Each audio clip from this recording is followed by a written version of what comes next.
Hello everyone, welcome. Today, we are in Car Mechanic Simulator 2018.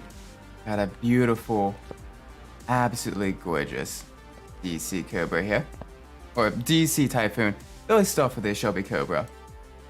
Very, very nice car. We're going to be restoring this in just a quick second. I already got a couple of before pictures as well to upload on the social. So it's already in decent shape. The body itself is in okay condition. The frame is in okay condition. The engine, the mechanicals though, the mechanicals are going to require quite a bit. So right now, what we are doing is we have this beautiful car. This barn find that we found. Welcome to the stream, Shadow Clone. Good to have you here. And we are going to be fully restoring it, bringing it back to its former glory. As you can see, the engine itself is in very bad shape. It's missing a few components. So it's going to need a full-on overhaul. But that is fine. We will be getting this all nice and sorted.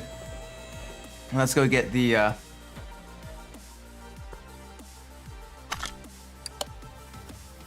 Let's go get the oil drain out of the engine. Okay, there is no oil in the engine. Absolutely great.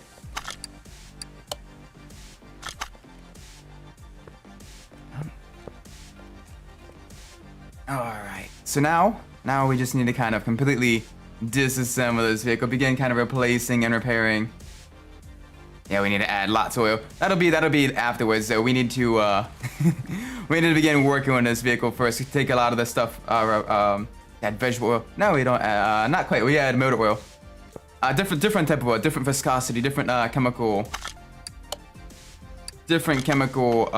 basis, different properties. Let's get the frame fixed up first. Already, very, very nice. Nice. All right. So first things first. Let's begin getting the rear all disassembled. Let's get this all completely, all of this needs to go.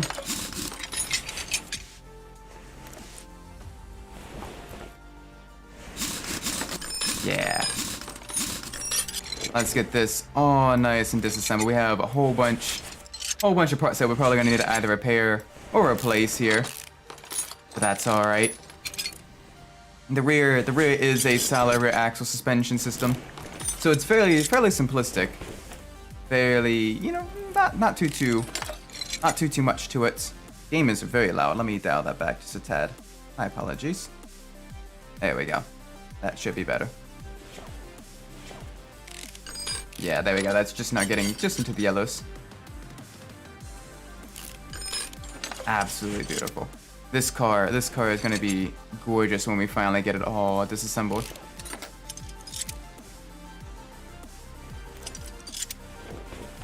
Alright. So I saw in the chat earlier that you were focusing on building a Roblox school, which is really cool. Welcome to the stream, Beginner Gamer. Hope you're doing well today. Right now we're rebuilding this DC Typhoon and Car Mechanic Simulator 2018. It's based off of the Shelby Cobra, the legendary roadster, American roadster. Oh, it was a British chassis with an American V8 motor inside of it. Very, very nice car. Very, very cool. This is the fictionalized version of it, but it's still just as cool. Let's get this all disassembled. Let's get the drive shaft out. Let's focus on at least getting all the rear components restored first.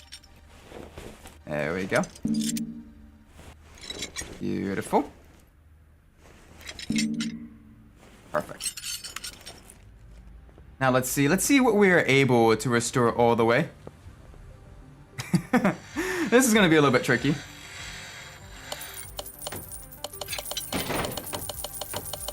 Alright. Actually, we're managing to repair most of this stuff. That is great. Now we're gonna need to order 2 sets of tires, 2 sets of rims. Inventory. Alright, so let me write that down real quick. It is a 255, 65, or 17. And if you're not familiar with the different numbers here, essentially, it's 255 millimeters wide. The aspect ratio is 65, so it's 65% as thick as it is wide, and it is going to be it's a 17-inch diameter rim. Apple's actually come along. I spent like 200k of the experience on Roblox, and I call it a game. They call it an experience, so they don't have to pay for certain things. Oh, nice. So what all do you do in the Roblox school? I'm not as familiar with Roblox, so it's an entirely new feature. But it seems from what I've seen like of other people streaming it and stuff like that, it seems really cool. We need 2 of you, size 17. Boop. And we're going to need some tires. We need the vintage race tire. It's a school and planning a secret lab below it. Oh, nice. So, quick question: How does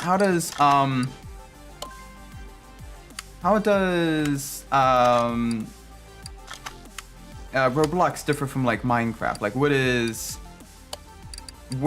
like the main like what do you? Because I know there's a whole bunch of like different game modes and stuff like that, and like a whole bunch of different like mods. What all is done on that?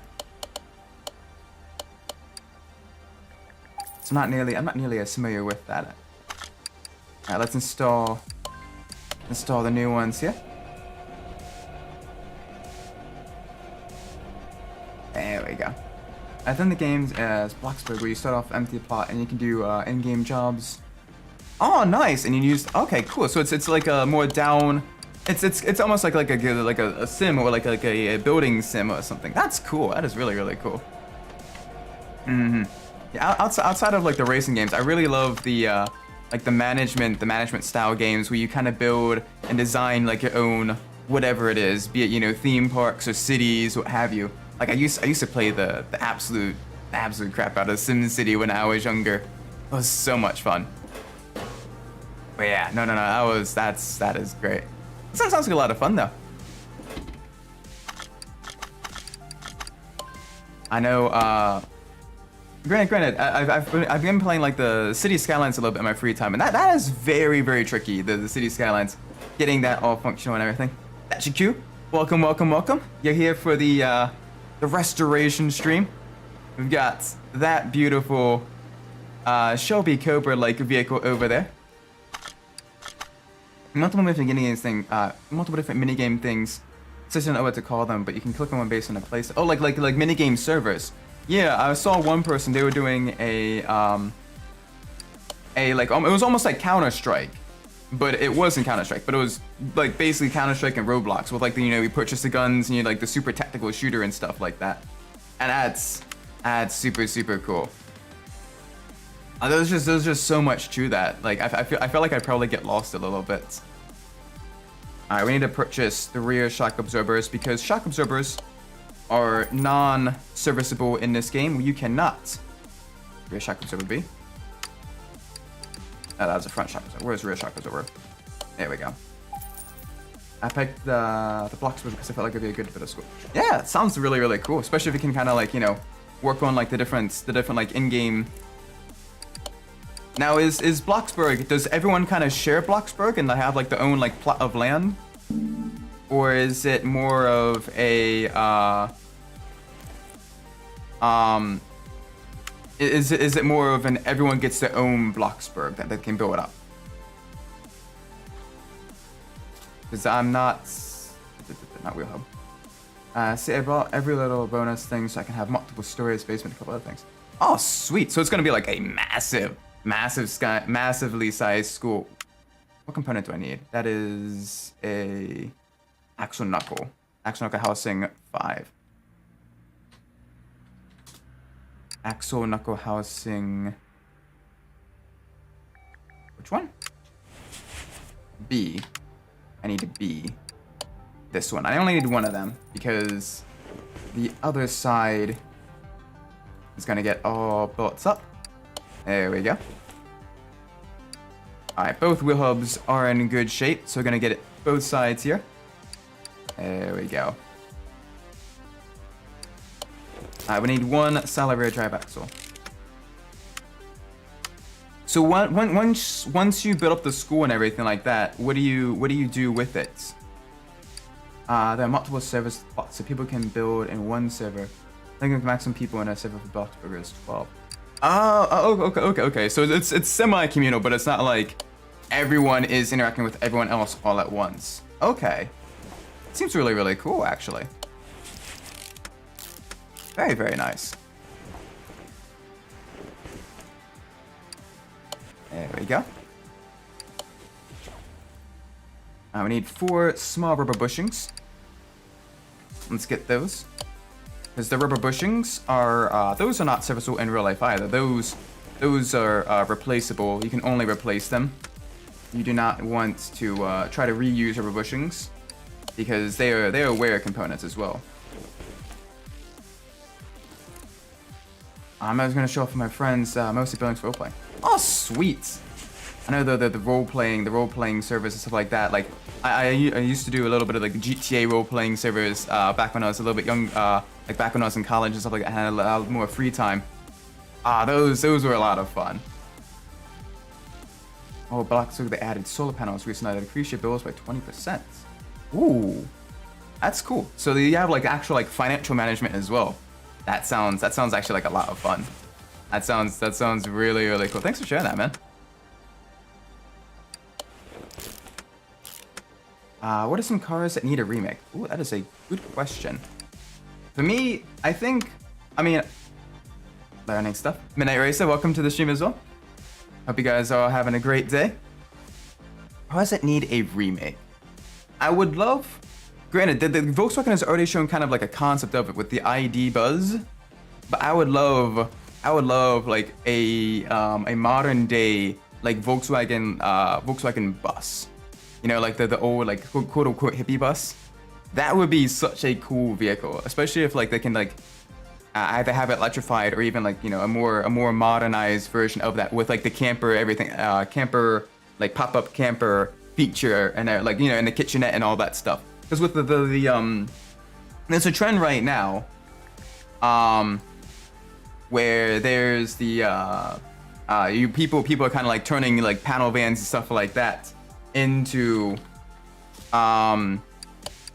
they're turning panel vans into like their own like living quarters and stuff, and I think that would be really, really cool to have like a modern day version of that already has all the stuff put in there. Like that would be super, super awesome. Let me see. By only adding one solar panel, apparently I have 0 bills. It actually takes away from your bills depending on the solar panel. I pick the most expensive. Okay, because the most expensive solar panels are the more energy efficient ones. So they're able to take more energy from the sun, and all that stuff. And more energy used for the big ones to build them out also goes to water and stuff. Nice. So you gotta kind of really make everything super, super efficient so you get lower bills. But you kind of need to like do the cost analysis of comparing where the like how much is too much to spend on the solar panels versus your bills, and at what point does the cost crossover happen. Oh, the economic engineering. That's actually one of my favorite classes in college, was doing the economic analysis of different systems.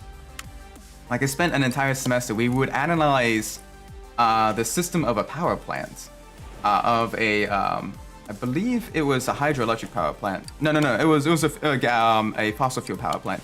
Basically, we were determining at what level and at what cost for the different like efficiency of the turbines and the furnaces and all that stuff. At what level would they be actually saving the most amount of money? And while it was close to the maximum possible efficiency, it actually wasn't quite at maximum efficiency. But it was really, really cool because I know some people, they focus only entirely on like getting the most efficient burn and everything. But in terms of cost per hour, cost per kilowatt hour created, it actually is right around about just just a little bit less than like as efficient as you can get it. But it is super, super cool, kind of like doing the analysis, doing all the simulations and everything. Very, very awesome. Awesome. They take more amount of money. Yeah, I'm planning on filling my tire roof with solar panels. Cause yeah, having just one solar panel can sometimes look a little bit weird. But yeah, you should probably, at least from an economic point of view, be a good idea to kind of like do all the calculations first and kind of see at what level would it like completely cover all the bills and everything. Solar panel costs like $20,000. I can get $20,000 from one in-game job. I grind. I'm like level 40, so just 10 more levels till I get the maximum, and I can get 20k in 20 minutes. Nice, nice, nice, nice. Yeah, it was like basically. It's like in this game here that we're playing, Car Mechanic Simulator, where we are entirely focusing only on like trying to get a decent amount of money from the restorations and everything like that. But it's super, super, super cool. What I think about the BMW G series? BMW G series.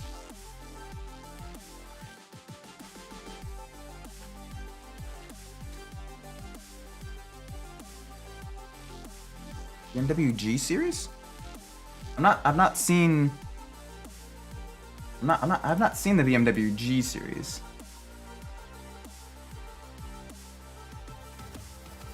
Because I thought the BMW usually used the alphanumerics, or the numerical number, like the 5, the 6 series, the 3 series, and all that stuff. I've not seen a picture of the BMW G series. If it's an SUV, though, I'm probably not the biggest fan, though. I've done all the possible calculations and all the solar panels from my roof, so it doesn't weird. Would cost around $1 million. Oh gosh, okay, that is a lot. You definitely gotta make sure that it's done properly and all that stuff, so that you don't completely lose, you don't lose a lot of money by doing that. So I know, while aesthetics are important, money is also very, very important as well. Where is? Alright, we're gonna detail the interior just a little bit. There we go. That should get the detailer. The interior is now at 100%. Very, very good. Alright, where is? That's engine stand. Where's the engine picker? There's the engine picker.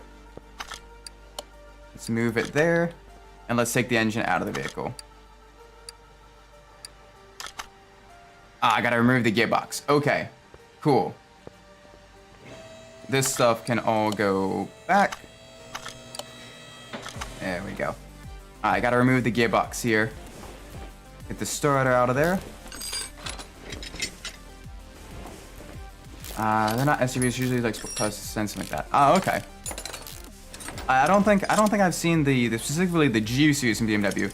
A lot of other BMWs, so the BMW like sports cars and sedans and stuff like that. Yeah, they look.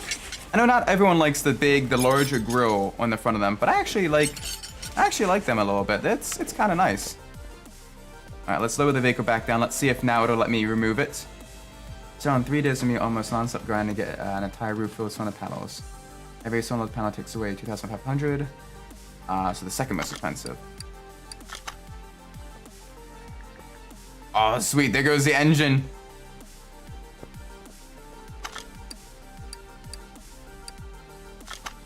And the calculations.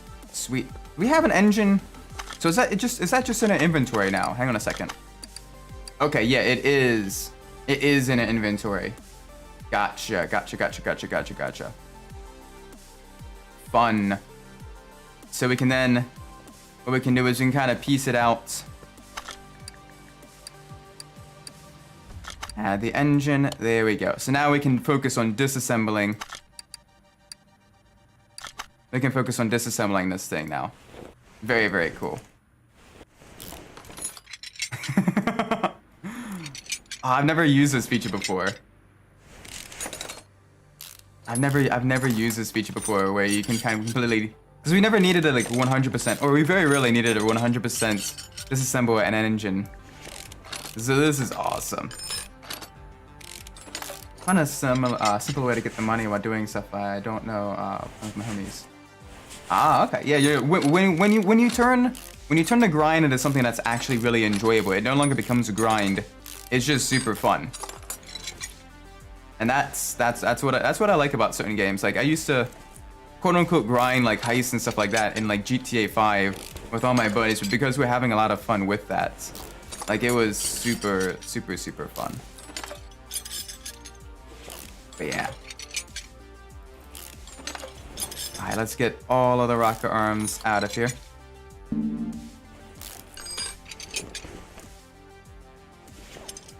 Whoop.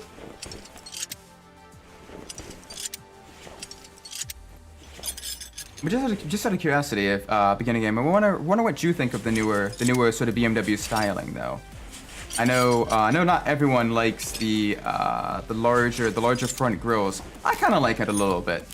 Like it took a little bit to grow on me, but it is definitely it's definitely grown on me a little bit more compared to when it first came out. But it's still really nice looking. Especially more so in like the sleeker sports cars like the M8 or the 8 series. It looks quite good on that.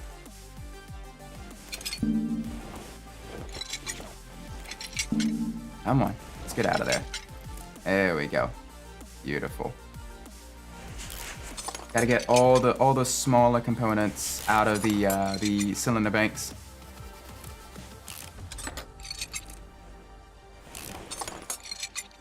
Whole bunch of components here. These rocket arms. So there's skills in the game that once you level up to level 10, actually the maximum you get these plaques. It's like 10k for free because you can sell them for like 10k. Oh, nice. Okay. So it encourages you not to just make money, but also kind of increase your like the XP as well that you get. And sometimes you get XP. I imagine you get more XP for harder jobs, or for jobs that take longer. So you're not just grinding through the super quick jobs and all that stuff. And I think I've seen my homies online. Alright, well, thanks for stopping by. I do appreciate that. Hope you have a lot of fun building the school. Seems like a really fun experience. Best of luck with that. Alright, now we gotta get the front fan completely disassembled.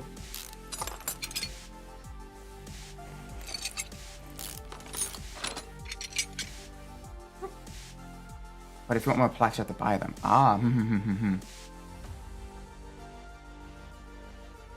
Also, Midnight, I saw you were playing Underground 2 on the DS. How is that? How is the DS version of that game? Is it pretty solid, or is it pretty dreadful? All right, let me get this. Oh, nice and simple. Ooh, Volkswagen or Audi looks better as I'm gonna make a video on the school. Nice, I'm looking forward to seeing that. Seems like it'd be really cool. Volkswagen or Audi, which looks better as a hatchback? That is a good question. As a hatchback, I kind of prefer Volkswagen just a little bit more. But it's difficult. It's a tough choice. What would you? Just because though a lot of people like in my school and everything at the time, a lot of people I knew had the Golf GTIs and all that stuff. So I had a bit more. I knew a little bit more on the more about the Golf, and it was just more familiar to me. But either or, both Audi and Volkswagen do make some really cool hatchbacks. What about you, beginner gamer? What do you think? What do you think makes the better of the two for hatchbacks? I meant to say make a video, and I haven't posted it since it's on van account. Still, it's definitely seems really cool to kind of showcase some of the different things that you have built. Really cool. All right, so everything is absolutely dreadful here. Ooh. All right. Oop. There we go. Yeah, we gotta get the oil filter off of there. And now we gotta rotate the engine back this way. There we go. And now we can remove all the pistons. Get this engine completely disassembled, and we'll have to see if we can't repair. We'll have to see if we can't repair some objects. Probably not. There's probably not a whole lot we can repair from the engine. And Volkswagen looks good because of the Golf R32 Mark V. Oh yeah, the Golf. The Golf. I really enjoy the. I really like the Golf or the Mark IV Golf R32. That's one of my favorites. I enjoy the kind of, you know, slightly edgy but still super lightweight and sporty look of the Golf R32. I think it's a very, very beautiful car. One time I built a lab. I wanted some way to describe the elevator, so I take on top of it, except we were hidden to make it a school with a secret lab. Ah, so you almost. Oh, there's an animation online. It's about basically like this secret agent, almost like Johnny English type secret agent. Oh gosh, what engine do we want to build?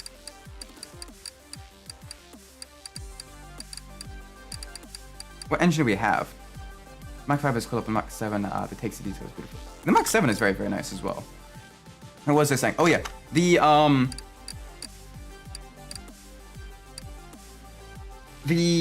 was an animation. It was like this 3D animation of this like secret agent investigating a barber shop, and he kind of accidentally stumbles upon like a secret lair where like people are getting like lobotomized and stuff. And it's a short thing, and it kind of leaves on a cliffhanger that doesn't get resolved.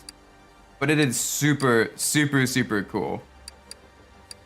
I forget what it's called, but if you can probably find it on the YouTubes of the. Oh yeah, I saw that. It was cool. Yeah, it's super, super, super cool. I'm playing Underground 20 Deaths. Yeah, how is that? How is that, by the way? Underground 2. Alright, we gotta create a new engine. Where is the V8 mag? Gosh, so many V8s. It's difficult to actually find. That's a 1 carb. I wish you could search for this.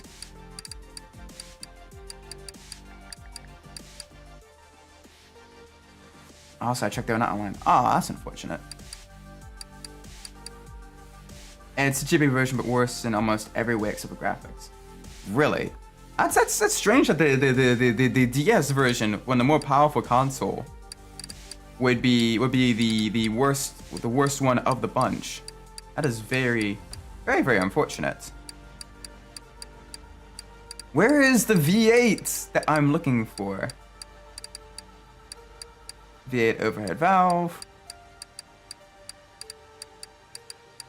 V8 2 carb. There you are. There we go. Alright, let's put the new engine in there. Let's get a new engine block. Engine block, V8 overhead valve. Where are you? V10, V8 overhead valve. Normally in my secret lab is the elevator. There's only one elevator in the school, which is staff only.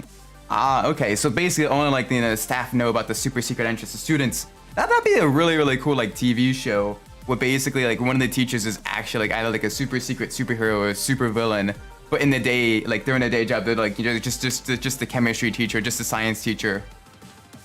And I've realized I've described Breaking Bad, but no, that would be super cool where like they just kind of like scan their car and the elevator just shoots down to the bottom and stuff like that. That would be really, really cool actually. Someone needs to make that. I am not a filmmaker, but someone else should make that. That'd be really cool. Biggest project yet? You always yeah, no, it's always gotta kinda like one up yourself as well. Try to get on the try to get yourself as you know, try to continue to challenge yourself as much as possible, because then you continue to kind of grow in your abilities as well. Highly recommend doing that. The handling physics are worse. The minigames are destroyed by mandatory touch controls, and even the customization is not worse. Jeez! Okay.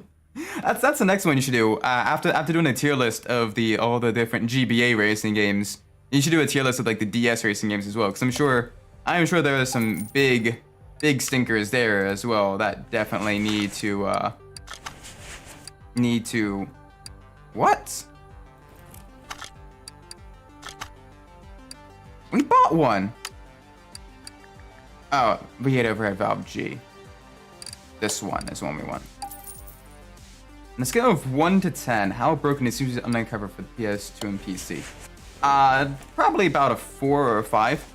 It is a very, very, very broken mess. It can be fun, but it's also just kind of very, very sketch. Very not great. It could definitely have been much better. Also, there's a check-in desk behind the shelves. You can just barely fit your character into this door with mini lab.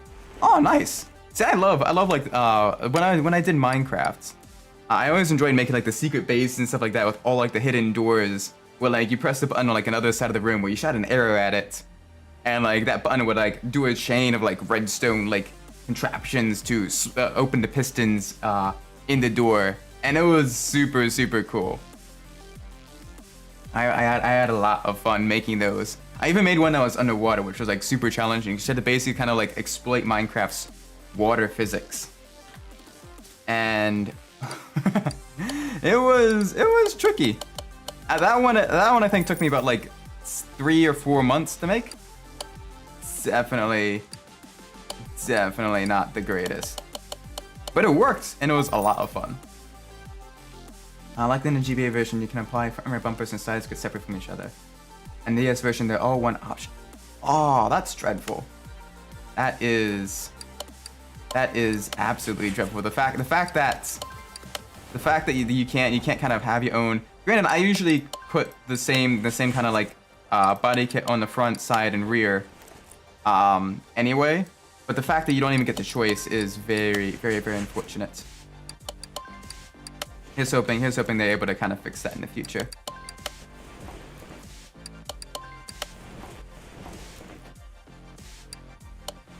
Oh, yes. Let's get this engine all nice and built up. Oh, this is absolutely gorgeous. The engine actually looks super, super, super nice.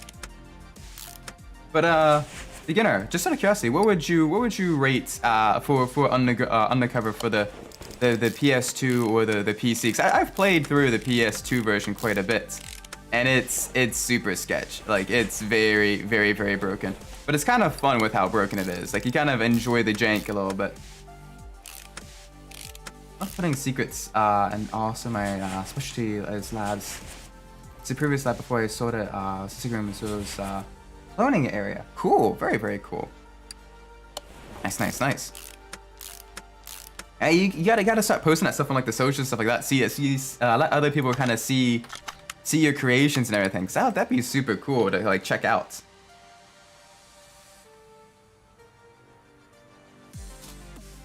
It's basically nothing the DS version has that the GS version doesn't. I totally misspelled carburetor there. Jeez, that is dreadful. That is super, super dreadful. And it's also why I kind of avoid a lot of like the handheld racing games for the longest time. Because every time I would get one, like I would get burnt, and it just wasn't all that great. The clips about the spicy take of hot sauces. Are you okay taking spicy hot sauces? Maybe not necessarily for a challenge like that, where in 2 hours you do 32 spoonfuls. But I do enjoy spicy food. I love spicy food. But at a time, it is very, very, very, over time it can get a little bit ridiculous, a little bit difficult. There we go. Practicing before I do anything like that. I took a couple years off from the game because I was busy. And you want to try to like practice getting back into it. I can understand that. It's always good to kind of make sure you at least know what you're doing, what you're talking about, and everything before you kind of dive right into it. There's one thing. A new mode called Own the Zone. Is that almost like Sector Shootouts for like Need for Speed Pro Streets? It sounds very, very similar to the sector shootouts, where you're trying to get like the fastest time or the fastest sector in the different areas. If so, that's something really, really cool. But does it mean you ate the Korean noodles before then? Korean noodles. I have had some spicy like beef and broccoli and like some spicy food. But most of the time, the restaurants near me are more so like Japanese, or if you want spicy food, it's usually Indian or Thai food for the restaurants close to me. And both of them have lots of spicy food. And oh my gosh, it is very, very, very delicious.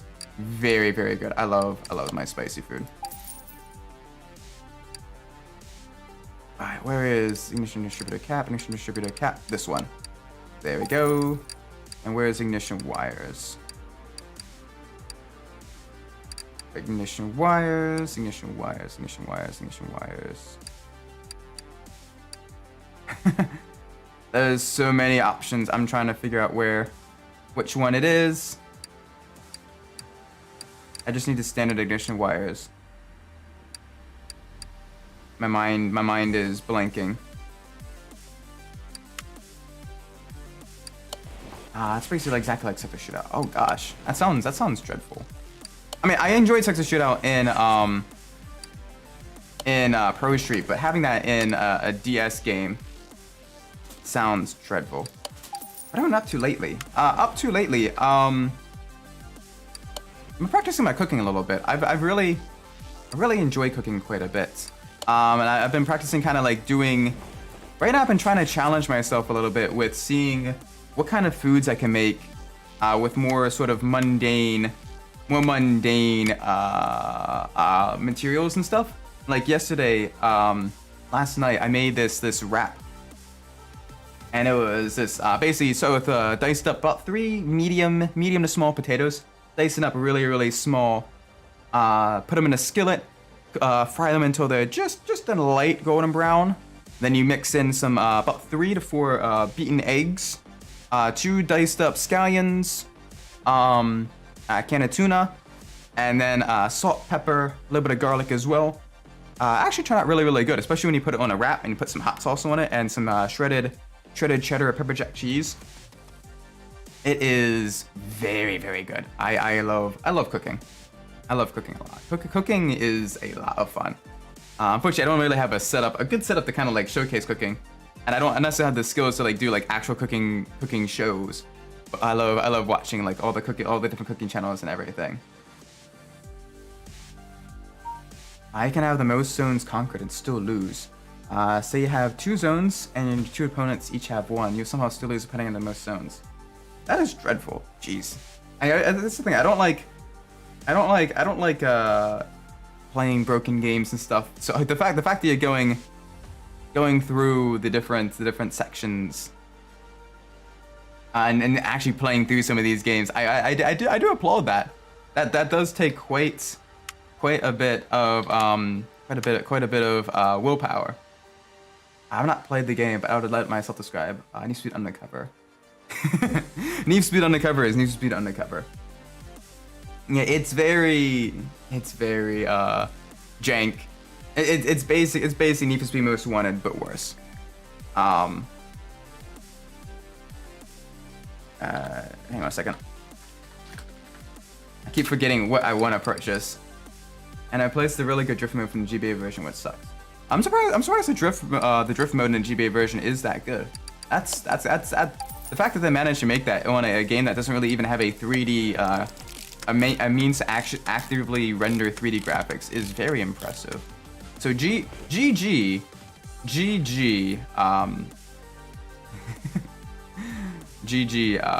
developers. I'm not sure who developed that, the DS or the GameCube, Game Boy Advance version of Need for Speed Underground 2, but well done. Cam gear. Alright, where is the V8 overhead valve version? Also, how's the day been? Day's been actually going really good. Hopefully your day's been going as day's been going good as well.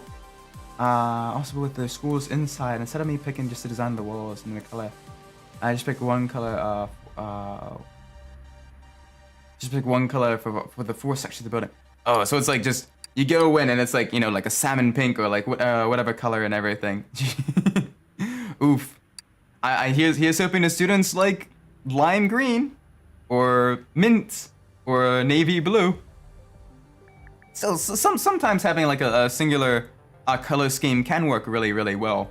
But it's got to be like a very, very neutral color with like other things around adding like additional other color. Where is the cam gear for the V8 overhead valve? Am I missing it? No, yeah, I am. Both the DS and the GBA version need to be Underground 2 were developed by Pocketeers. Pocketeers? The fact that they were able to make the GBA version better than the DS version is a bit weird. It's very strange.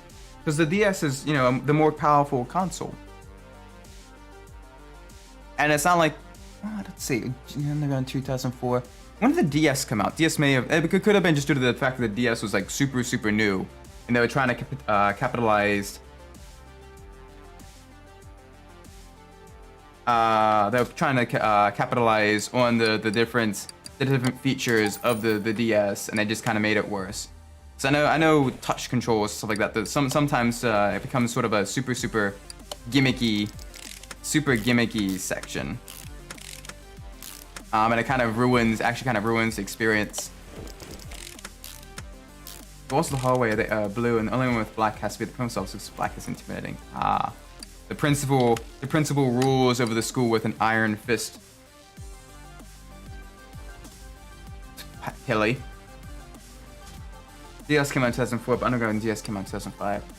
Okay, so they're probably just just saw it and then developed it like as soon as it came out. Gee, so that's yeah, I can imagine that does not end well. Crankshaft poorly, V8 over valve. Let's get that one. Trying to get as much of this engine all nice and built up. We're using mostly just the standard parts here, but it is still a beautiful engine. We need a fuel filter. There we go. Wonderful, wonderful, wonderful. I need a serpentine belt D. Oh gosh, this is terrifying. So for whatever reason you want to play the Underground 2 on a Nintendo handheld, get the GBA version. I think I'll probably pass maybe on the Nintendo handheld versions of those games. While I enjoy the DS and the GBA as well, I've never really used them for racing games. So it's mostly for like platformers. It was almost entirely platformers on both those games. But yeah, wow. That sounds like it's absolutely dreadful. playing on handheld. Still, if you're gonna do that, you may as well like write down notes and kind of like review it and stuff, and maybe make a video on that as well. That'd be really, really cool. I still have an upstairs to complete. I have like 2 rooms downstairs to get done for the lab. I'm thinking something industrial, maybe a bit futuristic in some areas. Yeah, kind of have almost like the high gloss, almost like chrome on the walls and everything. That could be really, really cool. We rotated the engine the wrong way. That's fine. Alright, we need... Okay, we managed to get all the crankshaft bearing caps all nice and replaced. Restored, actually. Wonderful, wonderful, wonderful. There we go. Alright, are we able to repair... Ooh, we are able to repair the rod caps.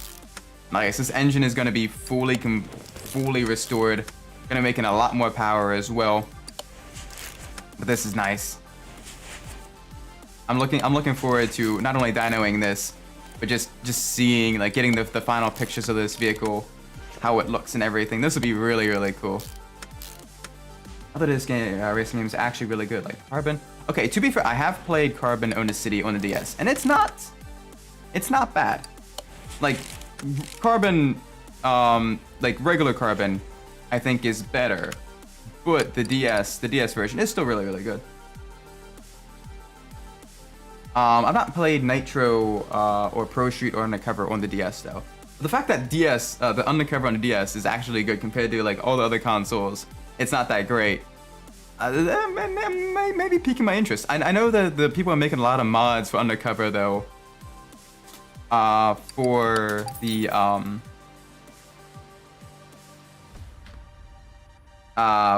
PC version, and that's really really cool as well. I'm gonna have to check my voice for my computer because I want to make sure that it sounds decent. Also think of that about my voice when it's in the video. Yeah, it's trust me, I kind of hate the sound of my voice as well. But I found that if you do something I have learned is for like if you have OBS and stuff and you're doing recording there, you can actually adjust. There are plugins for OBS that allow you to kind of adjust the microphone sounds and everything to kind of make your highs smoother, your lows lower, and a kind of slightly better pitch your voice. As well as you can kind of like completely remove like or have a better filter for background noise, for removing anything that's above the range like of general like vocal pitch. Like I think it's like 6,000 kilohertz. You want to kind of like drop that down, put a massive filter on it, and then anything that's below like I think it's like 1,000 kilohertz. You want to drop down as well, because that's basically too low or too high to be in the frequency of human voice. And then you can kind of play around a little bit with your voice.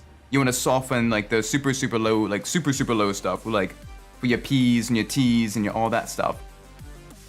And you want to kind of you'll see a graph, and a live graph of like right around what frequency of your voice is. And basically you want to kind of like bump up a little bit, either just a little bit higher or just a little bit lower of where your voice is, depending on if you want to sound higher pitched or lower pitched. And it's actually really cool. I learned a lot. I did a lot of like the researching and everything like that from like YouTube videos and everything before I began streaming, because that was the big thing I was worried about, was like not sounding well. I wanted to make sure I sounded at least half decently. Then we have Mario Kart DS, Cars Made a National Race around. Okay, Mario Kart DS is an absolute bop. Mario Kart DS is gorgeous. One thing I really liked about the Mario Kart DS is that if one person had that game, everyone else in the vicinity could play that game, which was the coolest thing ever. And like, I wish Nintendo would do that again with like, if you can like, you know, if one person has that system, or one person, you know, has that, a whole bunch of other people can play those games. And I think it would be really cool. Alright, we're gonna need a whole bunch of spark plugs here. We're gonna need eight spark plugs. We're gonna need 16 rocket arms. And we're also gonna need 16 push rods. If I can spell. Valve push rod. One for each piston, and then one for each, for each piston you have two. One for each intake valve, and one for each exhaust valve. And basically that allows the camshaft, which is in here in the engine block, to control the valves, which are up here. And this basically allows the intake air to go into the engine, so it can mix with the fuel. And then the exhaust gases to leave, and that way, you know, you don't foul up your cylinders and all that stuff. My voice sounds far, but I don't know why. One thing as well is you can kind of train your voice as well to speak, you know, be a little bit deeper, a little bit higher pitch as well. And basically you just kind of, it's just something that you kind of have to, you start by sort of actively thinking about like how your voice is, and basically you just kind of gradually kind of work your way towards just being a little bit lower, a little bit lower, a little bit lower, a little bit lower. And eventually though, it kind of becomes habit, and that is how you begin speaking. But it is really, it does take a lot of time. But there are like tutorials and stuff like that for like voice training and like voice acting stuff, which are really good at kind of like finding right around where you want your voice to be, and then getting your voice to that range, or getting at least close to that range. Because like any other part of your body, you can do physical training for your voice and your throat and all that stuff. And It takes a lot of work, but it is really, really cool too. I'm gonna go 6 straws in my mouth. He's doing the sea turtle challenge. You know, please don't 6 straws in your mouth. Unless you're drinking a beverage, in which case, yes. Be sure to 6 straws in your mouth so you can actually drink the beverage. Speaking of which, let me hydrate real quick. There we go. Yeah, this engine is coming along very nicely right now. It is very, very beautiful. We're gonna be putting this back into the vehicle, and I am very excited about that. Just out of curiosity, what are some of you guys' favorites? There's no Ender's Warlock. We need an engine to cover B. Okay. And that's something that actors do for the voice. I don't know why. I've not heard of that. That's very, very interesting. I have to look into that. But no, I've not seen anyone 6 straws in their mouth for to train their voice. Most of the time, it's mostly just like a training exercise of like listening to themselves with the microphone and everything. Do we need engine to cover B or engine to cover A? Engine to cover B. Engine to cover B. V8 overhead valve. This one. There we go. I will have to look into that. And I try to speak like saying hello and stuff. Ah, okay. So I guess maybe like that. It's more so to kind of test like their enunciation and try not to like test like how if they're speaking more so with the mouth or with the throat or with the diaphragm and everything. That could be what they're doing. But I'm not too familiar with it. Alright, what ignition wires are we looking for? V8s. Ignition wires V8s. This one. There we go. There's so many components. It's very, very difficult. I think that's everything here for this engine. So what we're gonna do is we are going to take this. Oh, yeah, we got it. In our arms. Arrgh! Big muscle. Note to self, please, or note to audience, please do not actually try to lift an engine by yourself. Engines are very, very heavy. Engines are immensely heavy. And I highly recommend that you use proper equipment like an engine crane and an engine stand to work on them. Because otherwise, you will destroy your back. Please do not destroy your back. Backs are very, very important to take care of. No, not straws laying around a fast food restaurant. I got straws around my house, but they're the reusable, like the metal straws and stuff that we wash. And it's mostly just because, sometimes it's good to have, you know, straws. Especially if you have younger ones over and stuff like that, and you're watching someone else's kids and everything. They usually prefer, you know, having straws as opposed to drinking out of the container and everything. Alright, time to work on the front suspension now. We're gonna be getting this all nice and disassembled. This is gonna be really, really fun, getting this all completely disassembled, all taken apart. Oh, we have a lot. We're gonna have a lot to get worked on here. Some things aren't gonna be able to be repaired. We're gonna see if we can't repair some of this stuff. But a lot of this stuff is going to need to be replaced. Like these wheels, these tires are both going to need to be completely replaced.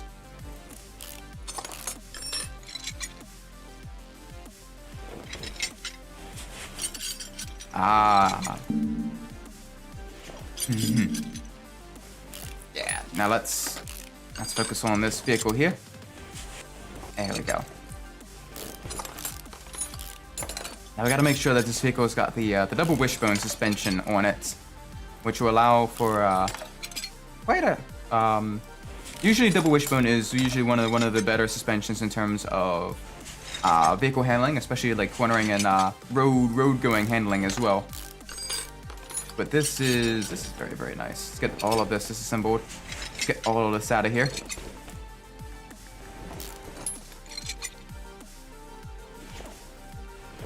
Oh gosh. All right, we are back at this section of the vehicle. We don't want to do that. There we go.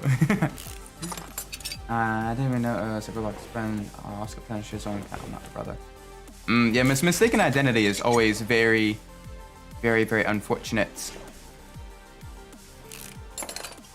Hopefully able to get that resolved.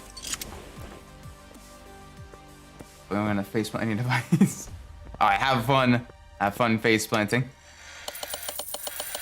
Alright, let's try to get as many of these repaired as possible. We have a 90% chance to repair things. And it's usually cheaper than buying new components. So that's a start. We also need to, 2 wheels, 2 tires. We need to see, firstly, what wheels we have. Alright, so this one, it's... Okay, so it's the same size as previously, the 225, 65, R17. So let's go purchase. Let's go purchase the new rims. Size 17, ET0, because you don't want any offset for these rims. Let's get the vintage race tire, 2 of these. Size 17, width 255, profile 65. And this is... Boop, boop. There we go. Absolutely lovely. We're gonna get some fresh rubber, some fresh rims on the car as well. It's gonna look amazing. Let's take that. Let's put that there. There we go. Let's not sort of create like hate raids or anything like that here, or frustration raids or whatever. So now let's not. That is personal drama. That is something for you to deal with. Hopefully you two can deal with that like adults. Otherwise, you can just kind of mutually block each other, either or. But I trust you both to be responsible about that.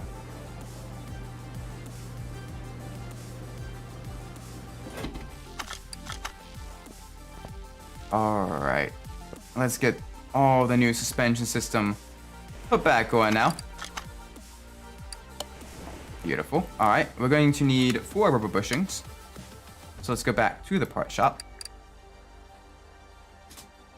I need at least 4 of these.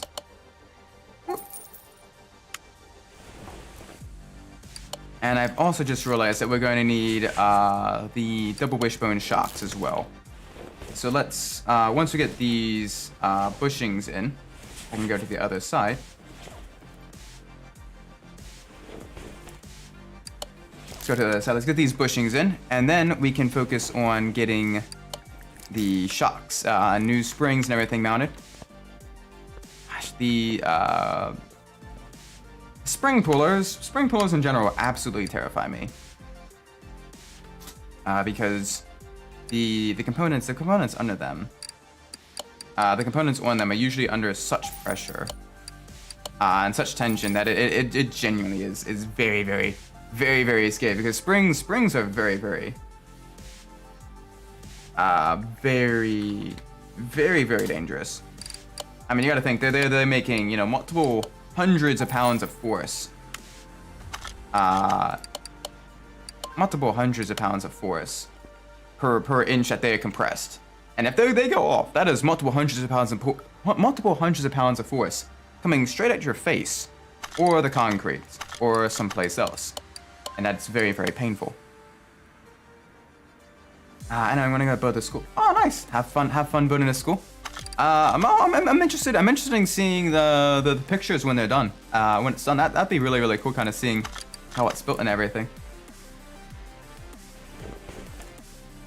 Has my wife ever done kiss in the closet spin about? No, she has not done that. She is very no. To be fair, neither have I. We've done both truth or dare and stuff, but we've not done that type of stuff. We both her and I were very much like the nerds in like high school and all that stuff. 2, 4, we need 8 rubber bushings. Truth or dare? I'm gonna go truth. Looks like I'm working at Jiffy Lube. Yeah, well, we're definitely doing a lot of automotive work on this vehicle. Full-on restoration. Yeah, let me pull back a little bit so you can kind of see the progress of the vehicle. It's coming together. Like, you can see the rear suspension is now all like completely rebuilt. It's, you know, the engine itself is now in beautiful condition. The car itself is going to run amazingly when we get it all put back together. And we're on our way to getting that all done. Steering rack, there we go. What is the game that you have the medium opinion on? Medium opinion, like the game where it's just kind of meh. For me, the game that I enjoy, but that's just kind of meh. I think. That's a tough one. Game that is just kind of meh. I'm gonna go.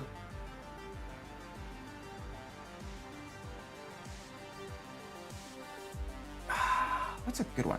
I'm gonna go with the Juiced games, specifically the first Juiced. It's basically a combination of Need for Speed Underground meets Need for Speed Pro Street with the closed course circuit racing and everything, but with the tuning and all that stuff of Need for Speed Underground. And it's an okay game. It does some things very, very well, like the different crews and all that stuff that you can kind of gain and lose respect with. Is a very, very, very, very cool aspect. But overall, though, it just kind of, it doesn't really do anything. It doesn't really do anything all that well. It doesn't really do anything all that special. Like, it definitely could have been a much better game. But yeah. Truth or Dare? I'm gonna. Yeah, alright, sure, let's go with that. What do you want to do? Truth or Dare, Shadow? How do you want to do this? Truth. Okay. Truth. What is a game that you have the fondest childhood memories of? That is the truth. And this goes for anyone else that wants to answer it as well, that is watching. But I definitely want to hear all of your answers. The difference, because childhood nostalgia and everything is super cool to kind of talk about and all that.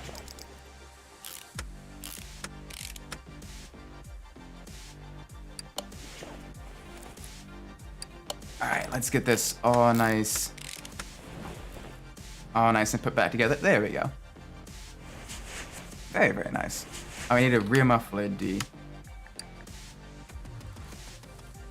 I would have a one-night stand celebrity. I mean, like, most celebrity. I'm not sure. I'm quite content with my wife. She was very, very nice. Fortnite playing with my brother. Chapter 1, Season 7 with the Infinity Blade. I held it. I wondered why I couldn't go.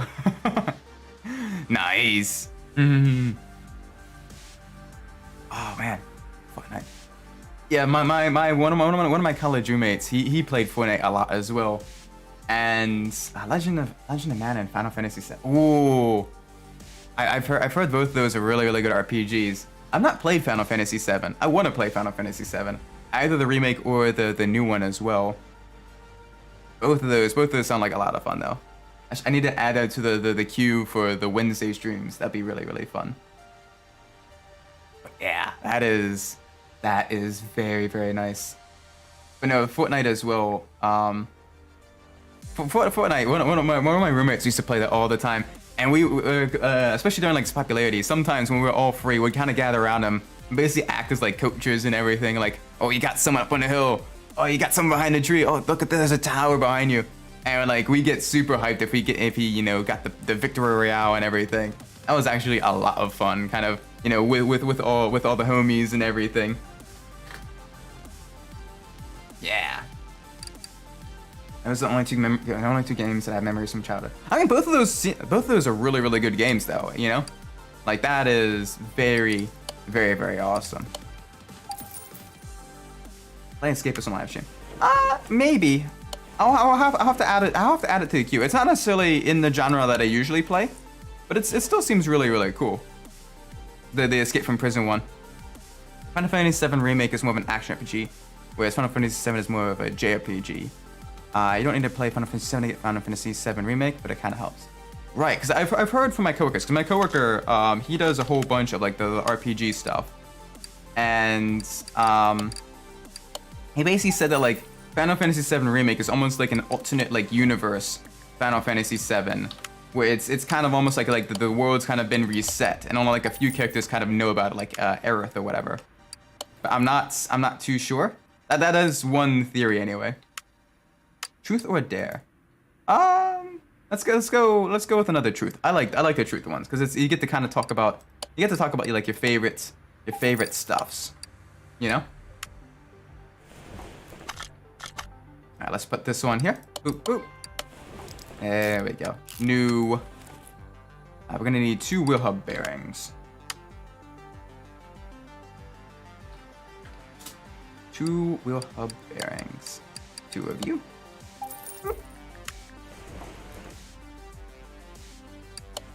Least favorite moment with you. Probably talking about drinking blood. Not the biggest fan of that.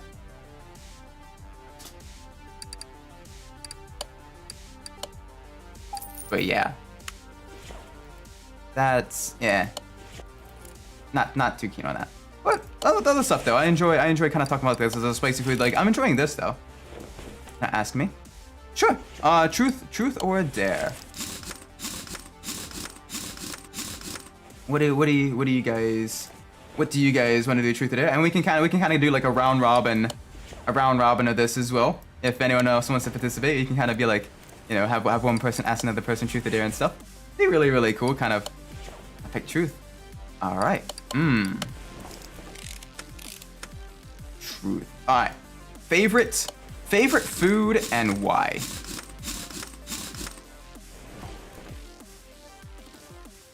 So I've already got my favorite food, but I mean food in general is really good. Pizza, because it's got like pizza is so good. Pizza is delicious. What is your favorite topping on the pizza, Shadow Cloud? For me, I love the bacon with the chorizo, pineapple, and jalapeno. You get the saltiness, the savoriness of the chorizo. You get the sweetness of the pineapple, and you get the spiciness of the jalapeno. It's so good. It has to be something a bit deeper. Oh, that's true. Okay, I can ask you something a little bit deeper. And let's go dare this time. All right, Radiator. I think it's had Radiator C for the Cobra or for the DC Typhoon. It is Radiator C. There we go. Get that new one in there. We need a new brake servo. I don't think the brake servo is repairable. Local parts condition. What is missing? Oh, right, the transmission and stuff. Yeah, no, I'll do a dare this time. I want to see. So before I do, does my character move its arms? Not with the current software I'm using. It is a .vrm file. But this is but no. With the current model, I cannot move my arms. I can move my head. I can move my head quite a bit, but I cannot move my arms. This is still the first car. We're finishing this up now, getting the wonderful DC Typhoon all put back together. Getting really close to the end of this, at least for the mechanical side of things. And hopefully we're able to get the vehicle all nice and repainted and repaired as well. Did you just say, oh, whoa, like a cat? Meow, woo. There we go. There we go, perfect. Meow. But no, this is... Vehicle is... It is quite a bit of a process with some of the vehicles in this game. Getting it fully repaired. Yeah, you. Truth or dare? I picked truth. Why did I choose that? I mean, that's pretty harmless. That's fun. Level parts condition, 99%. Oh, battery is absolutely bad. Battery needs to be replaced. Where is the battery anyway? Where? Oh, there's the battery.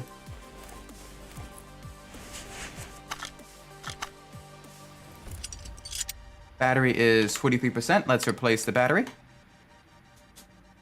I don't have anything to say. I picked truth. Right.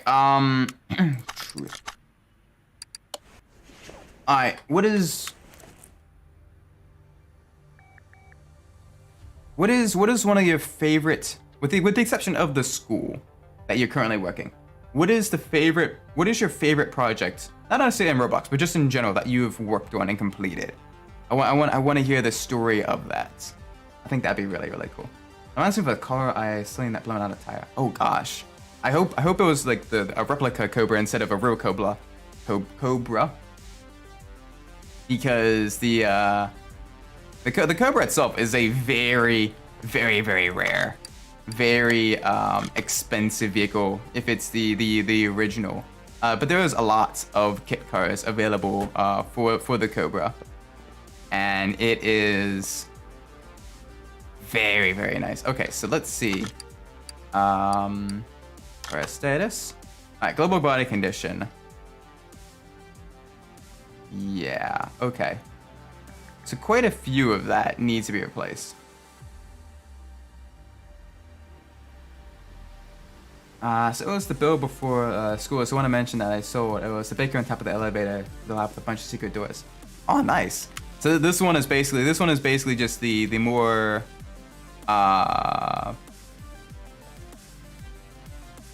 not sure if I kit car or not. It's very difficult to tell. The build quality on them is very, very, very impressive.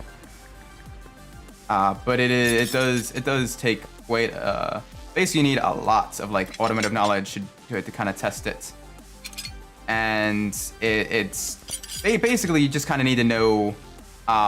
So the originals are the body is made out of metal, but that's not necessarily a foolproof method of figuring it out, because a lot of the more modern kit cars as well are also made out of aluminum now to kind of compensate or to kind of make them as closer to authentic as possible. But it is very, very difficult to determine basically outside of looking at like the vehicle's VIN number.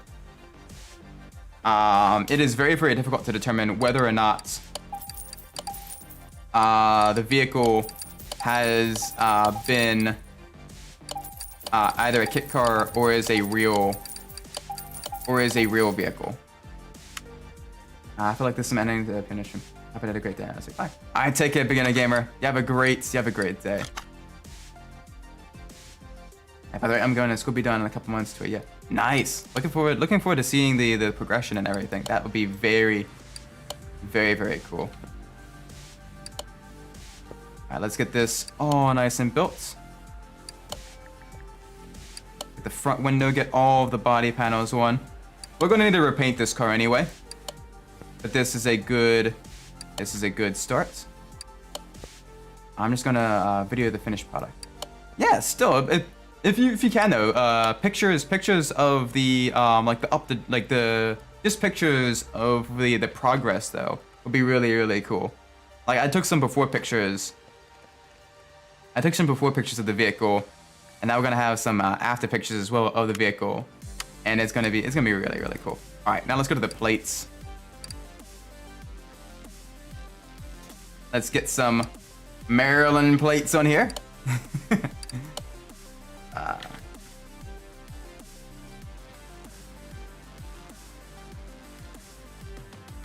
I wonder if that'll work.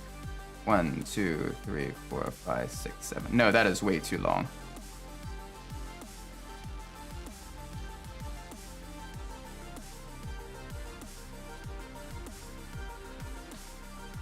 Category 5. There we go. Perfect. And this will allow us to put on the new The new license plate, the new Maryland license plate. So it is 40% done. Nice, nice, nice. Best of luck with continuing that. All right, so the vehicle body panels are all nice and repaired. Global body condition is about as close to 100% as you can get. Left tail light. Hang on a second.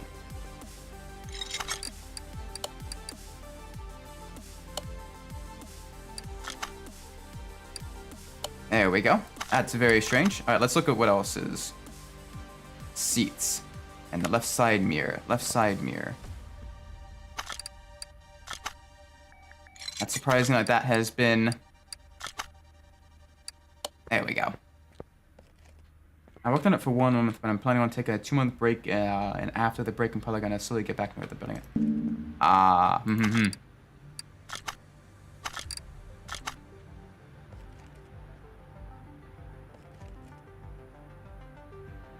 Nice. All right, let's see. We gotta try to get the seats out. Nope. I just want to remove them.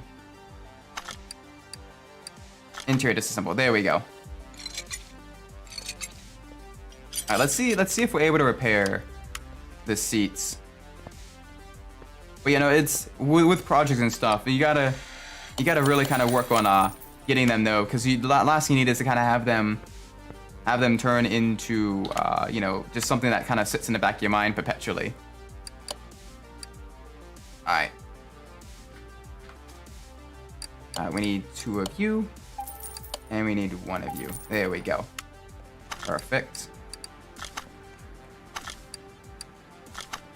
And then we can interior assemble and get the new seats in there. Perfect.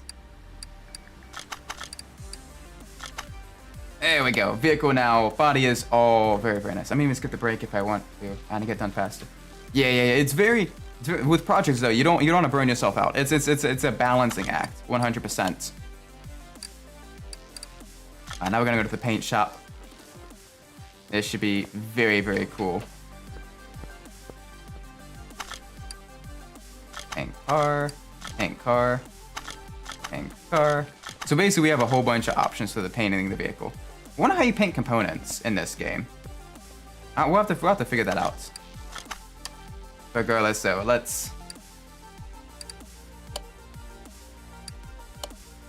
Ooh.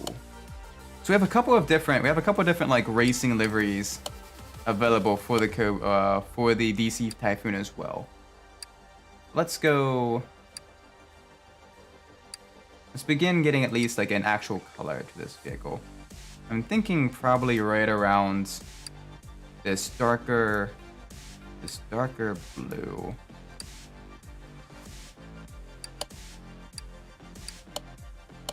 Chameleon, pearl, matte, metallic. There we go. Very, very cool. Let's dial the brightness back just a little bit. Paint the car. There we go. Very nice. And this is our new DC Typhoon.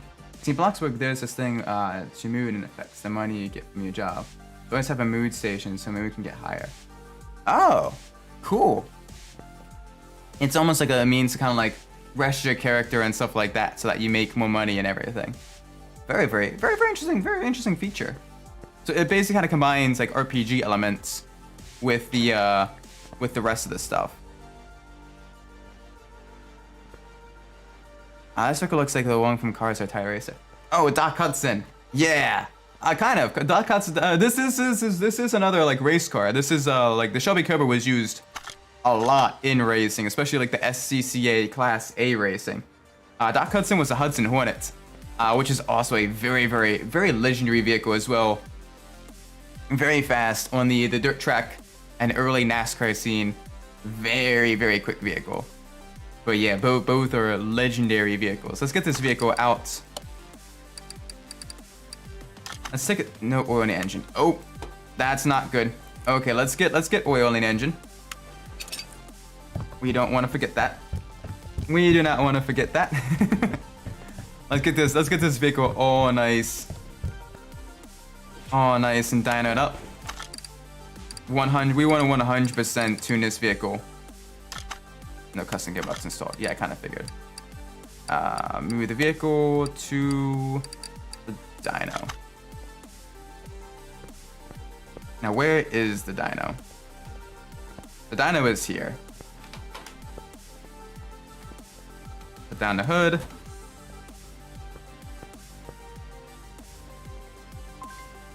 Yeah, that is one of the theories that I had seen.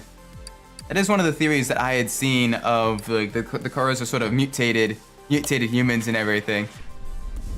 It's the combined Pixar theory, which is very interesting.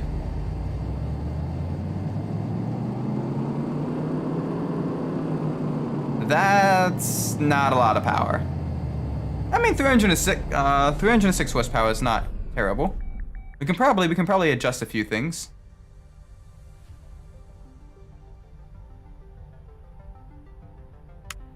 All right, so that's that. Surely we can like do fuel adjustments, right? But there's the humans set. Yeah.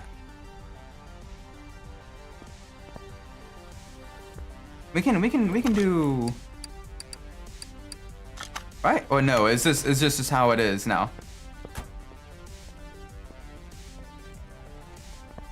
All right, let's. Oh, I guess that's it then for this vehicle. It is a beautiful, beautiful vehicle, though. I mean, look at.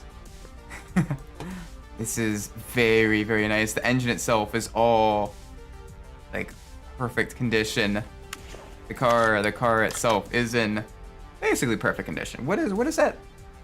What is missing? What is at 9? Oh, right side mirror. Really? I thought I replaced the right side mirror.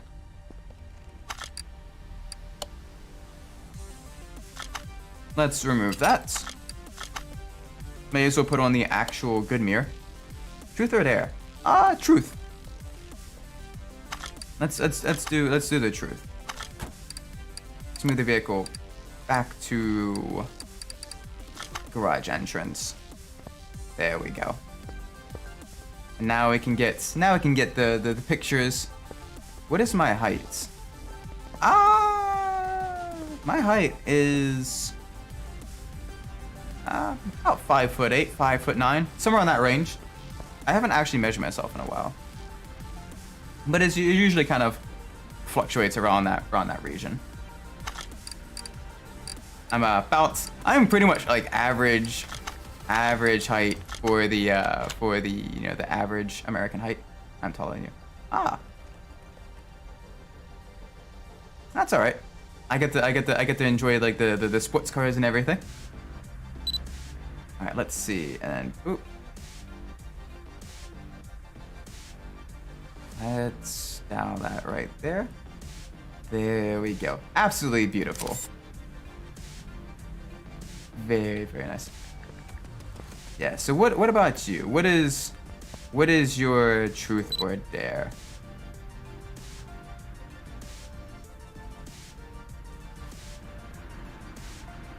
What do you want to do?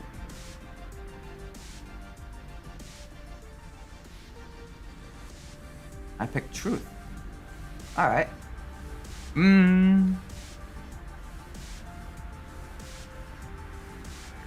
What is your favorite memory, like of all time? And the one that you continue to kind of like revisit when times are tough. They continue to kind of like push forwards.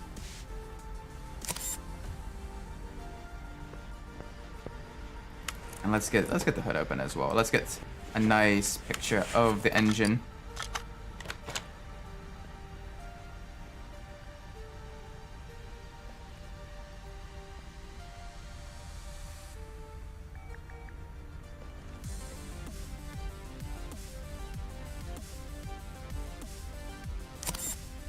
Wonderful. Do dream memories count? Sure. Dream memories can count. Ooh. Oh, we got quite a bit of money. We're gonna get quite a bit of money from this vehicle. Gonna make a little bit more monies. Wonderful vehicle. Now everything's at 100%. Let's sell it. Okay, I think of myself. on an island with magic. Nice. Very, very cool.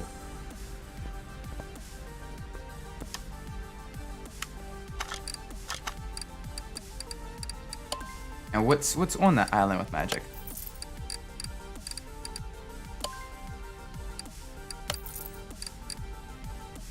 Nice. Yeah, we made a lot of money with this vehicle. Absolutely gorgeous. Truth or dare? Let's do. Yeah, let's add that to a map. I'm gonna do another truth. I enjoy the truth. But yeah, that car is an absolute beaut. On the island of magical crystals, robotic humans, my friends. Oh, cool. So it's like super. It's like a mixture of like tech and fantasy and stuff. Very, very cool. That's one thing I always like about like the different story. Like that's one of my favorite like genres of fantasy is where like people use like the magic and technology together as like a means of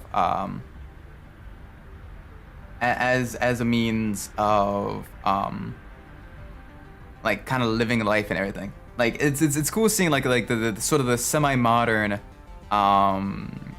area, like the semi-modern like stories, but with like magic as well. That's why I like the Shadowrun RPGs, like the tabletop RPGs, a lot. It is super cool. Oh yeah, this is a map. So which I'm gonna ask you guys, which barn find do you want us to go to? Do you want us to go to one of the barn finds close to the actual city? You want us to go to one of the barn finds out in the country, or kind of closer to like this smaller suburb area? Or do you want us to go find one like right by the water? I want you guys to pick which barn we're going for. Out in the country? All right, out in here. I got about 4 out here, so we're gonna go. Eeny, meeny, miny, mo. Catch a tiger by a stoat. If he hollers, let him go. Eeny, meeny, miny, mo. This one, way out there. Let's do it. What is my eye color? Purple. Wait, no, I want the one right. Subs. Yeah, we're gonna find subs out here in the barn. All right, let's take all the junk. There we go. Take all the junk here because we can repair it and sell it. I see a car. We will get to that in a second. But first, we're gonna kind of explore the area, get all the junk first. Ask me truth or dare. Sure. True. Oh, there's 2 cars. There's 2 cars now. Yes, please. Let's go with another truth. Truth? Alright. Truth. Truth. There's 3 cars! Oh my gosh! There's 3 cars! I'm sorry, I'm geeking out of this way too much. I apologize. We're gonna be very broke, but we have 3 cars. Oh my gosh. Oh my gosh. This is cool. Truth.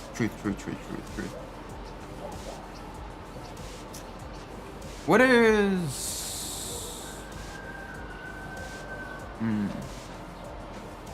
What's your favorite amusement park? Or if you've never been to an amusement park, what is an amusement park that you would want to go to? Like that you most want to go to? Because for me, the amusement park that I like the most, it's Hershey Park. Because I love all the roller coasters there and everything. Like my favorite is the Great Bear. I really like that one. Disneyland. Oh, Disneyland seems really cool too. It's very, very expensive, but very, very cool. Oh my gosh, this guy has 3 cars. Disneyland Australia. Oh, that'd be really, really cool. That'd be very, very nice. V6 over valve 6P. What does the 6P mean? But yeah, that is super, super, super cool. What about you, Dachiku? What is an amusement park that you really want to go to? I know. And also just ask some stuff a bit deeper. I'm trying. I mean, I'm not gonna ask someone like, you know, I'm not gonna ask someone like super crazy personal stuff on the internet. But like, I mean, this is nice though. This is enjoyable. Let's put this in the garage. That's our first one.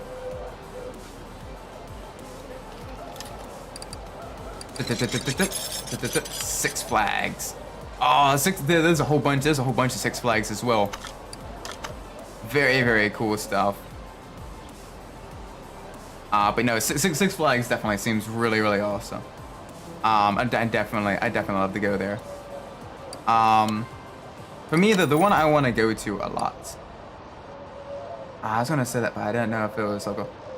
Yeah, there's a bunch of like there's a bunch of Six Flags like all over like the, you know, not only the U.S. but like just in general.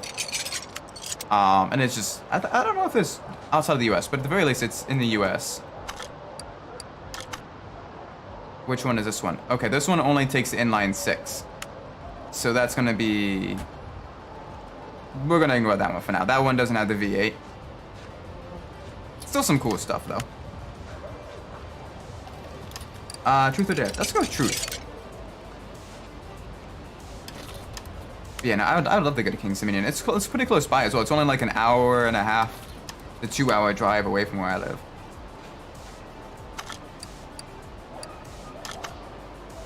Yeah, we're gonna buy all the parts as well, because usually we can repair at least a good chunk of them. Do you believe I am a robot? Probably not. Not necessarily. Alright, we don't have an available skill point just yet. It's gonna take a little while to level up. Oh, but these are the two vehicles. Interesting. We have the Mustang, an actual Ford Mustang. No. Actually, this isn't a Ford Mustang. This is the Salem Spectre Fastback. Super cool. And this is the Bolt Reptilia. Both very nice. Ask me now. Truth or dare? What do you pick?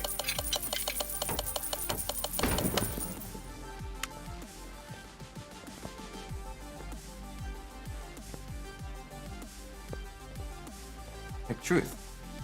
All right. Truth.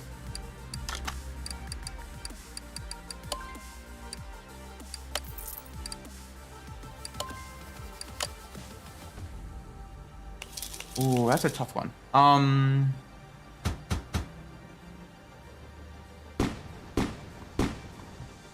Alright, what is your favorite? Okay, so outside of Roblox and stuff, what are some of your hobbies? Like, I wanna know more about you. I'm not gonna go into like the super deep, like, what did you do on Thursday, the 20th of April, 1923?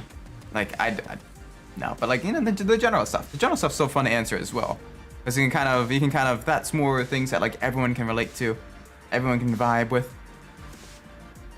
All right, while I have you all here though, which one should be restored first? The Salem Spectre Fastback, the Mustang, or the Bolt Reptilia, the Corvette? Which one should be the first one we begin working on?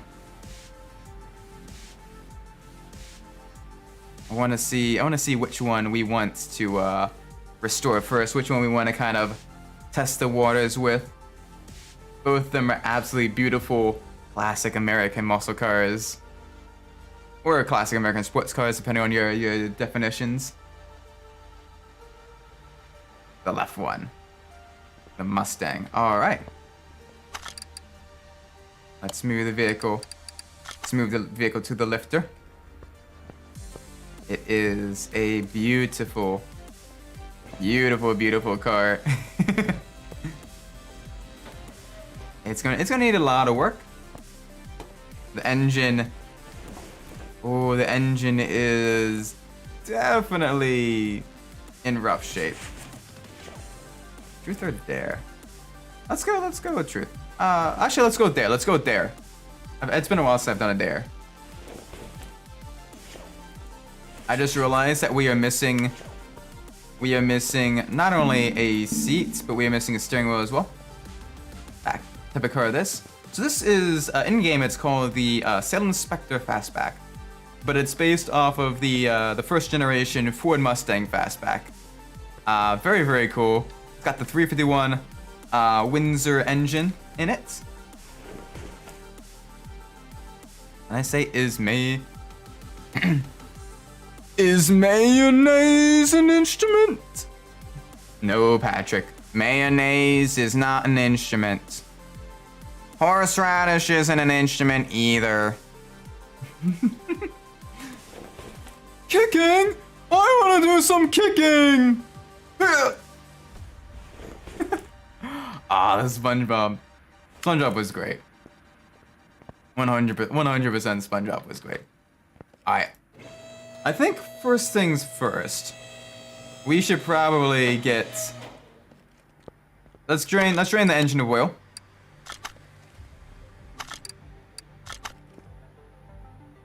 It doesn't have oil. That's the second time it doesn't have oil.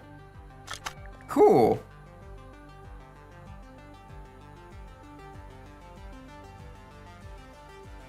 Gotta love the fact that, oh, because there's literally no oil pan. Car is completely exposed to the elements. Gotta love it. Me now. Alright, truth or dare? Truth or dare? And the rest of you guys are more than welcome to participate as well if you want to kind of do that. If not, that's fine too. I picked truth. Alright, truth.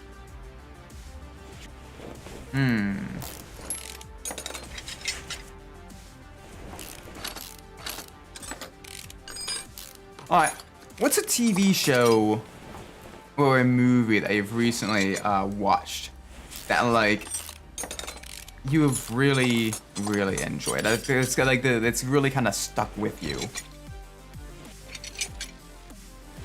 I want to know that. Alright, so we have that. Ask someone like how many times you changed your profile using to ping someone. Have you been keeping track of that? Have you been keeping track of that? It seems like quite a lot of times. But sure, let's ask it. The Owl House. I've heard a lot of good things about the Owl House. It seems like a really cool TV show. I have not seen it, but I need to. There we go. Pull out the engine. We don't want to create a new engine just yet. We want to add the engine onto the crate. And we're going to disassemble this and see just how much we can restore. But this will be very, very tricky. But yeah, sure. How many times have you changed your profile picture to mess with someone?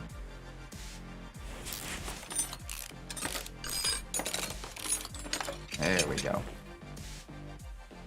There we go. Let's get this all nice and disassembled. Get the distributor off of this. 89 times. That is a insane amount of times. Like, wow. Jeez.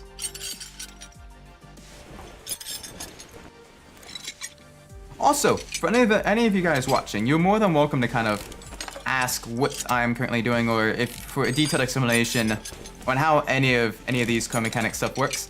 I'm more than happy to kind of talk about that stuff too. But I don't want to retread the same ground if, like, anyone, you know, I don't want to be like, yeah, this is how it works, and everyone's like, yeah, we already know, Isaac, you dummy.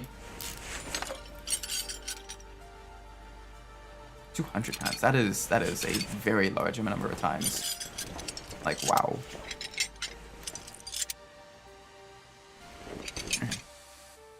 Alright, let's get all of this out. There we go. This engine has seen better days, but that is okay, because we are going to be completely disassembling it. We're going to be breathing some new life into it. We are going to be He has a month to do it ahead of me. I mean, I don't honestly think it's a competition per se. Sometimes you just enjoy the streamer's content even without the pranks as well. Yeah. Either way though. Oh man, this is really cool though. This engine, the Windsor, the 351 Windsor, not to be confused with the 351 Cleveland. Both are very cool engines. Catching up. Fine, ends at the end of the year. So after the end of the year, you just. Uh-oh. Okay, there we go. Game froze for a split second there. Had me a little bit worried. Little minor amounts of panic there.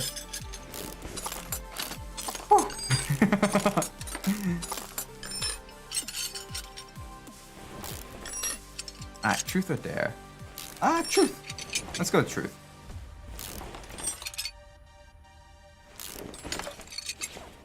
Let's go with truth. I am willing to admit the truth. You can't handle the truth. But this is nice though.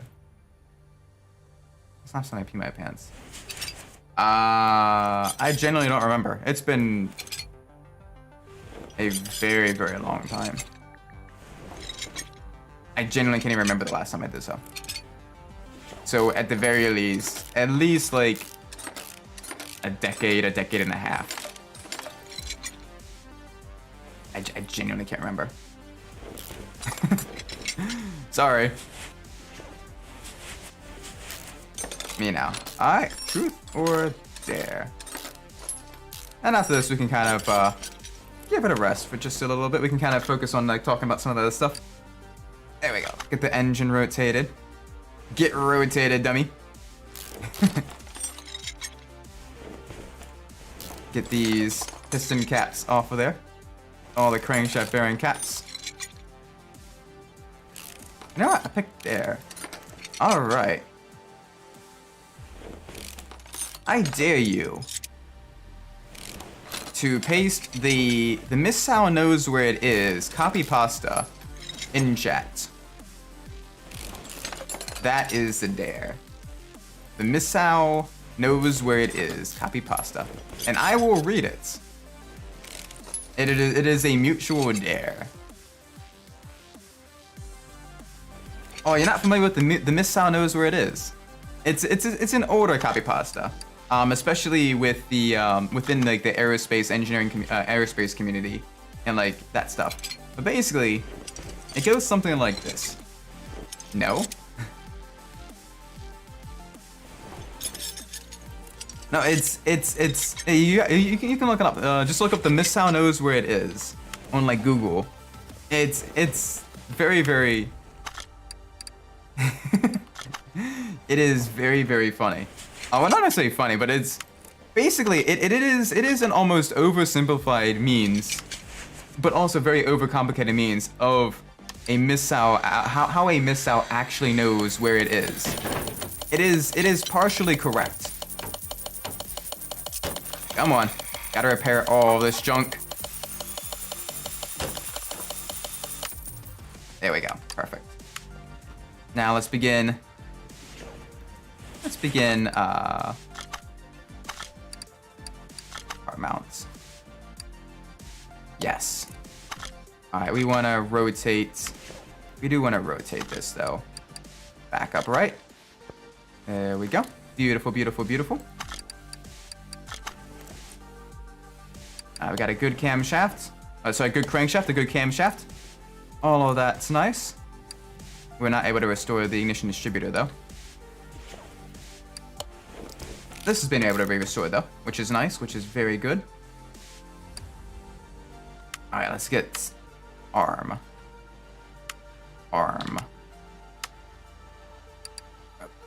Rotate, main shop, arm.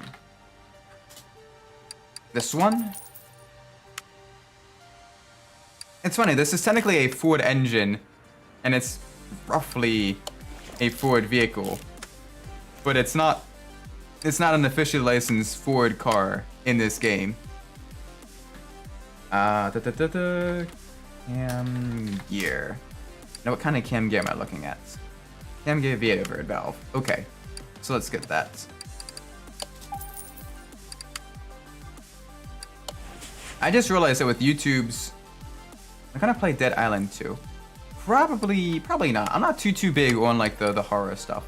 Couldn't find anything.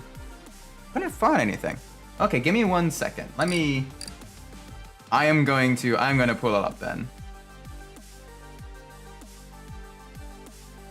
Give me 1 second. The missile knows where it is.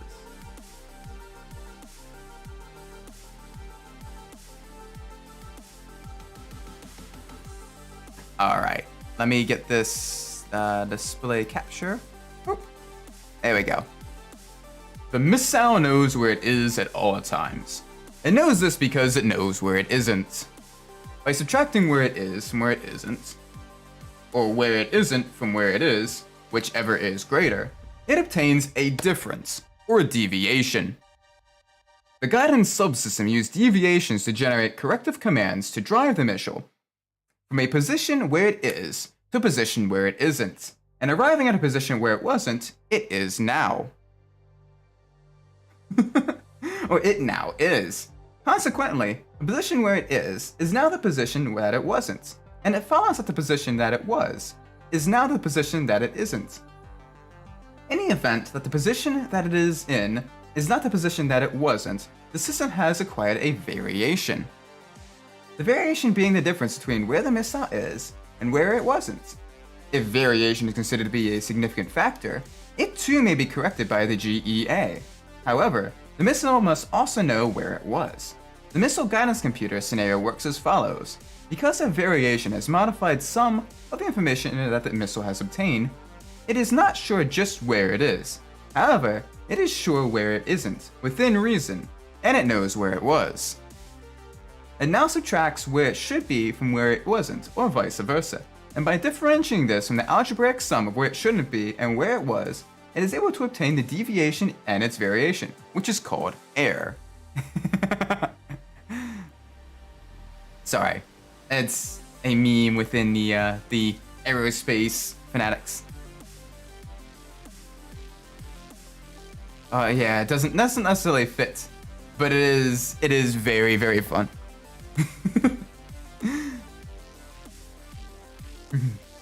Truth or dare? Let's go truth. Let us go with truth. Did we purchase a cam gear? I think we may have purchased a cam gear. Now we may have 2 cam gears. We do have 2 cam gears now. Timing chain is what we needed. Timing chain, V8 overhead valve. There we go.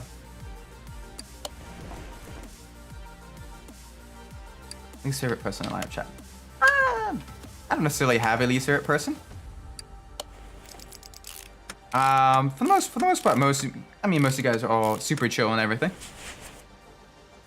Like I'm in. If I didn't enjoy this, like I wouldn't stream. But I'm enjoying this, so I am streaming. You know, so it's all fine and dandy. We need 2 pulleys. We need a crankshaft pulley. And we need a water pump pulley. I think this one. I picked truth. Alright, truth.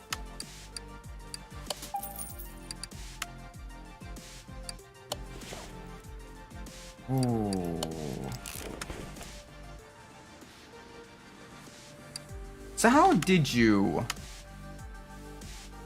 Give me a second. I'm thinking of something. Yeah. How did you start like building stuff in Roblox? I'm interested to hear that. Like, what got you started? That's like what I'm wearing right now. All the different colored hoodies. We need that. We need that. We need that. We need ignition distributor wires. We'll wait on that one just yet. Where's B? Where's ignition coil B? Literally right where my aspect is. Where my cursor is. There we go. Wonderful. Wonderful. I need a fuel filter. one of you. We're going to need... Oh, is it the C variant or the standard variant? The standard variant. So we need 8 of you. 3, 4, 5, 6, 7, 8. And we're going to need 8 of you. 1, 2, 3, 4, 5, 6, 7, 8. Because it's a V8 motor. Oop. There we go.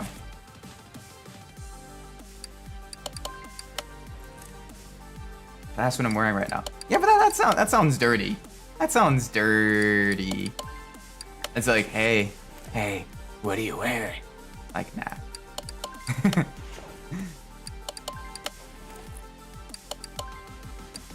Oh, so when I got my first gift card, I spent the money on it so I can get Robux.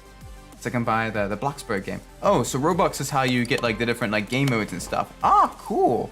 Very, very cool. Because acquire Robux and has treat all the things I can do. Nice. Very, very cool. Very, very nice. Let's get you. Get this in here. Boop. Alright, good. Both the engine heads are in great condition. That is wonderful. There we go.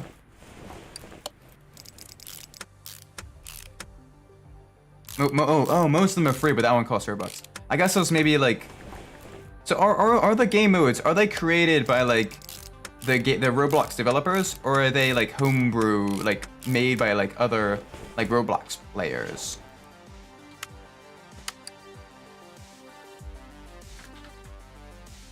Because I'm a little bit confused as like, not necessarily confused, but a little bit curious as to how that works. Like I'm not familiar with it. They can be made by anyone. Ah, okay. And I guess with that, basically, it's to help pay for like managing servers, maybe. That could be the thing. Is that allows them to kind of manage and upkeep a server. That is a possibility. Still, that's really cool. Especially if it's like that's been made by like an independent creator. That goes to the website to build an app on Roblox. Ah, okay. Nice. We need 16 push rods. Wait, yeah. 5, 6, 7, 8, 9, 10, 11, 12, 13, 14, 15, 16. And we need rocker arms. 3, 4, 5, 6, 7, 8, 9. There we go. So many rocket arms. Also, some games can be bought up by companies. Yeah, so it's almost like you create a game and you can some companies can kind of like purchase it and stuff, so that you know they can begin kind of making money off of the game and everything. But the people that initially kind of created the game, they get money, so that they can kind of go and then begin creating like a new game. Yeah, that's cool. That's cool stuff. So it's almost like an entire like economic ecosystem with that. That is very, very cool. I've not really looked into too much into Roblox, and I may not still play it, but it's definitely really cool. Like the whole like, you know, sort of like the massive sandbox that you can kind of create in it. That is nice. Truth or dare? Let's do dare. We need a head cover. We need to cover our heads. V8. One of you. Why not? I don't think we managed to repair either of them.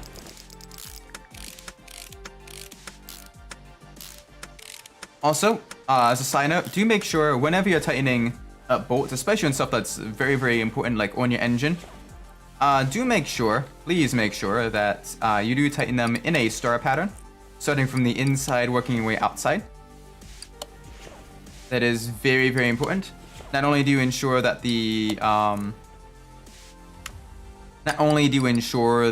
you create a proper seal with the gasket, but it is a good way to kind of evenly spread out the load as well of the torque and everything. Pepper relish 10 times. Okay. Pepper relish, pepper relish, pepper relish, pepper relish, pepper relish, pepper relish, pepper relish, pepper relish, pepper relish, pepper relish. Okay. I'm not sure if that was supposed to sound like anything, but pepper relish. I enjoy pepper relish though. It's got the spicy and the saltiness to it. Very, very, very tasty. That's definitely one of the things I get on my sandwich when I go to Subway and everything. Pick truth. All right, truth. Oh gosh.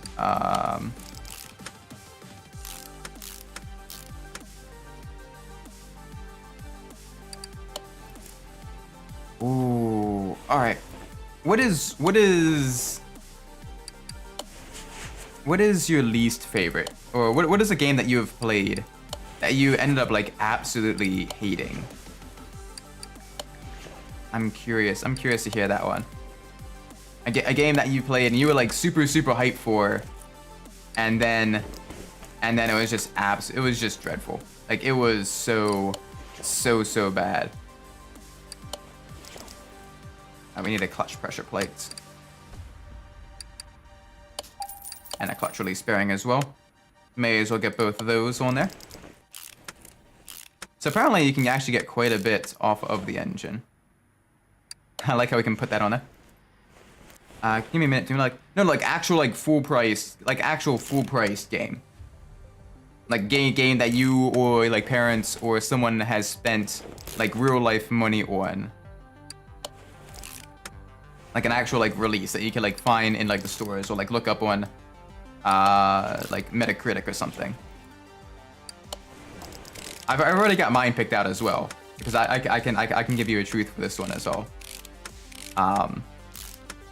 That's easy. Among Us. You're not a fan of the wacky spaceman. Nah, for me it's Mass Effect. I'm curious, what don't you like about Among Us? Filter. Air filter base. It's an I. Air filter cover. Air filter cover. I. There we go. What kind of filter do we need here? Just a round air filter round air filter overhead valve I. Got it. Alright, air filter via overhead valve I. There we are. But yeah, what don't you like about the wacky spaceman? Oh, this engine. It's coming together. It's looking very, very nice. Alright, we need 2 serpentine belts. Serpentine belts A. V8 overhead valve I. There you are. And then B. V8 overhead valve I. There we go. You walked in this one. It's too sus, even for the most sus human alive. It's mega sus. It's a bit of a sussy baka. Alright, we need a new radiator fan.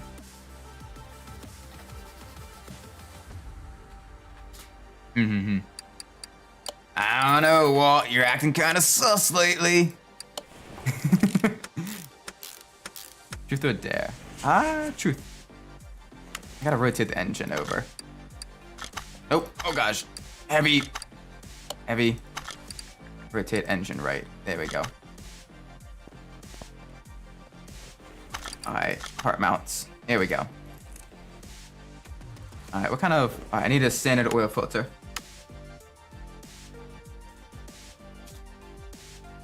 Wait. Dang it, I got completely messed up. Oil filter. V8 overhead valve, the black one. There we go.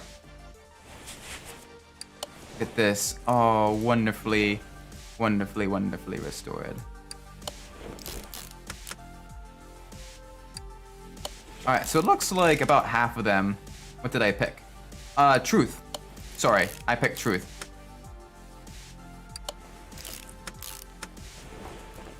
Oop. Alright, let's get as many of these caps as possible. But we definitely managed to destroy a few rod caps. Yeah, we managed to definitely destroy a belt. We need 3 rod caps. Nice. Oop, we need 3 of you. That's kind of pricey, but 108 bucks. Oof, big oof. All right, let's get this all nice and repaired. Okay, what color is the doorknob that is closest to you? Gold. Gold-ish, like a brass or a gold coloring. Yeah. This is a strange question.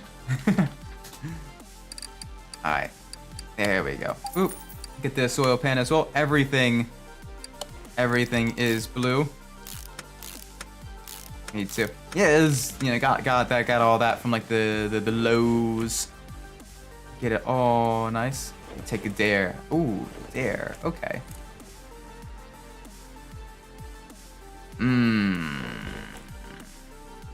There.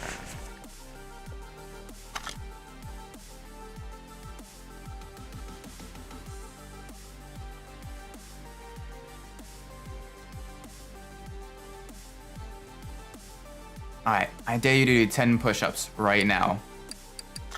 10 push-ups on the double, mister. Alright, where is... Oh, there is the engine crate. There we go. Boop. Engine in there. Looks absolutely gorgeous. Oh, we forgot to take pictures of this. Made a videotape it? I'll take your word for it, but I want you to actually do them, though. Alright, let's photo mode. We completely forgot to do...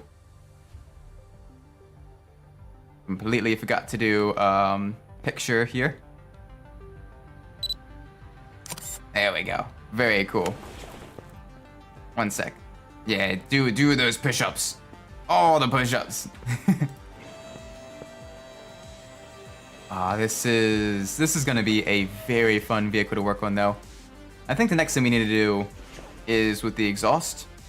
So let's get that off. 2 rear mufflers, 2 middle mufflers, and then 2 front exhaust pipe C's. So let's get that. Rear muffler, 2 rear muffler, V8 overhead valves, 2 of you, 2 middle mufflers. Middle mufflers, where are you? Wow. Uh-oh, what's wow? And then front exhaust pipe, V8 overhead valve C. We need 2 of these. There we go. Get the new exhaust pipe on there. Get these middle mufflers on there as well. Get all of this beautifully put on there. Car is slowly coming together. And it's gonna need a little bit of work still. But right now it's something. I think we could probably put the new gearbox. We were not able to restore the gearbox. Alright. Gearbox. Gearbox, V8. V8 overhead valve. Where are you? This one. Perfect. This basically changes the amount of torque, the speed at which the engine is, and the speed at which the engine is rotating the rear wheels. You don't want to put the drive shaft on just yet. You gotta still work on the rear suspension. Where is the welder? Welder. U.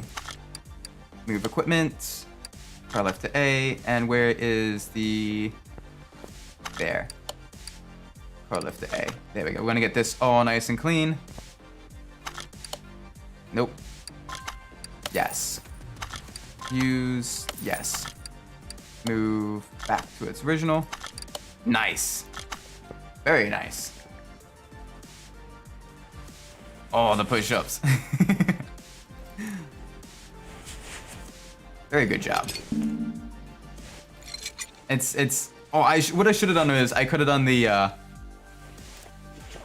We will now begin the push-up test. Ready? Begin. Down, up. 1. Down, up. 2. Down, up. 3. You guys remember that in like school? All the fitness gram tests and everything you had to do. That was that brought back a massive amount of memories now. One thing I always really enjoyed was the pacer test. that was like the one I actually like really went like try hard on when I was younger. Is basically always trying to get like the highest score in the class, and it never fails. I'd always get paired with like one other person like that would be really fast as well. So like everyone else would be like done, and it'd be in the 80s, and it'd be like me and this like one other guy just going back and forth. And at the time we both thought we were so cool, but like now we were like, oh gosh, we were like the utmost of tools. But it was a lot of fun just trying to kind of compete against him and everything, because we just kept pushing each other, just keep going faster and faster. Oh, that was so much fun though. Truth or dare? Truth. Let's go with truth.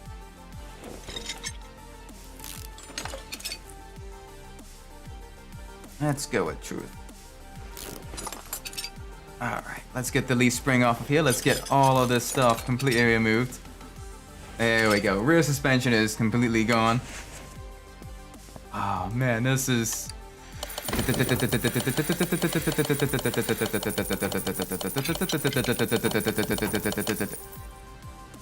much do I weigh? Oh, you're trying. First you want to know my height. Now you want to know my weight. You're trying to falsify information and everything. You're trying to create a license, like a fake license with my name and everything on it. How much do I weigh? About 130-ish, give or take. It depends. It depends on how much I've recently eaten. Lord, no. I don't know. Seems kind of sus. Seems just a little bit sus. I don't want a fuel rail. I need a fuel tank. Yeah, about 130, about 130 pounds.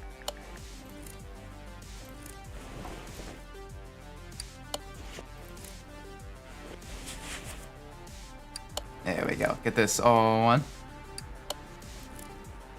Gotta get all these components on. I'm still here just liking your Twitter page. Oh yeah, it's a little bit of a mess. The occasional like meme, random picture, random video. Dare. Ooh. Really going full out, all out with the dares right now. Dare. Yar dares, dairy. Or whatever that meme is.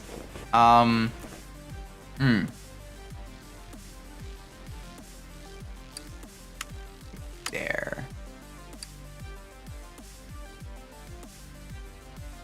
All right.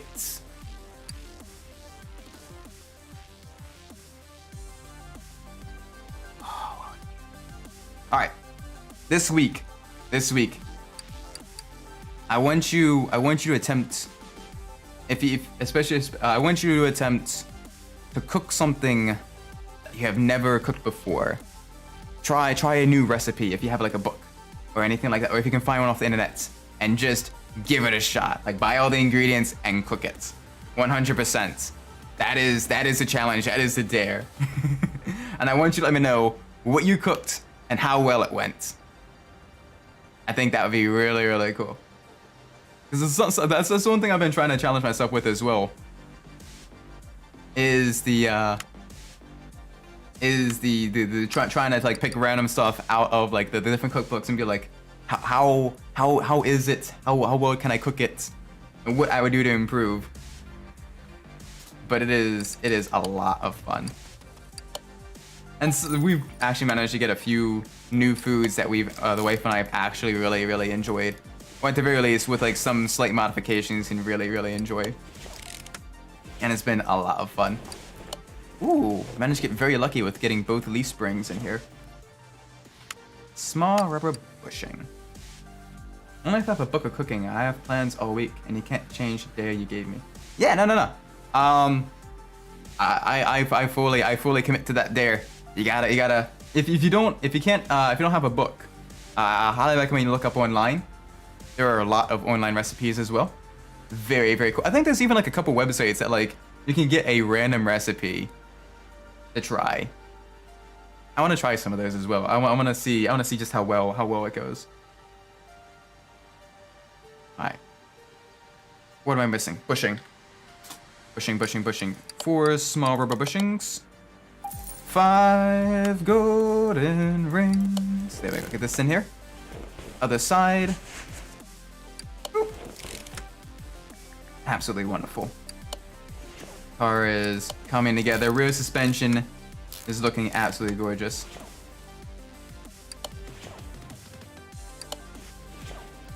Alright, so that's that. We can go over here.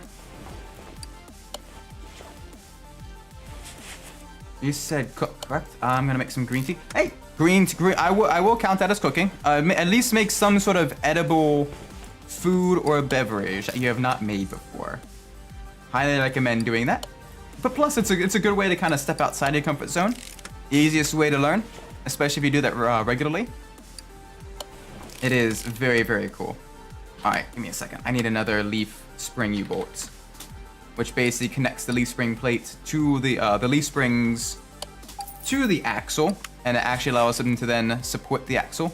So it's not just, you know, all spread out. Okay, I'm gonna make frozen green tea edible, if I say. Edible or drinkable, either or.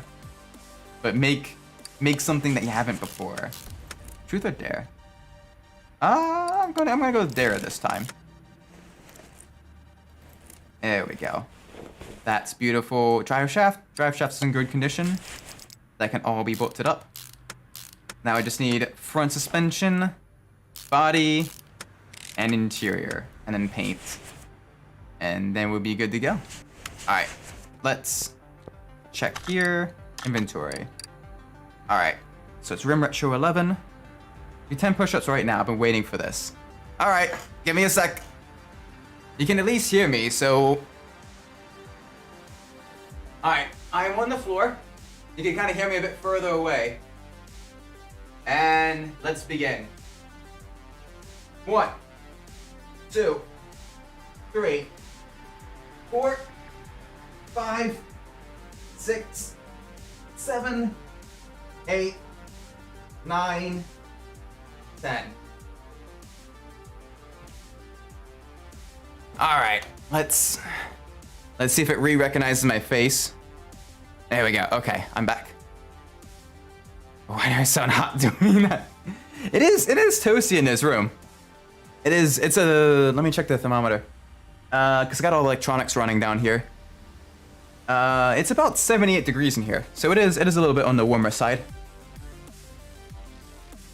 But yeah. I also sound very, very far away. It's toasty room because I'm in it. Uh-oh, you're inside of my walls. All right, so this is a much narrower tire. 215, 65, R, 15. And what tire is that? I think that's just a standard vintage tire. So let's check. Let's go out. Tire shop. I think it's the vintage tire B. Okay, I have to pick Dare. Dare. All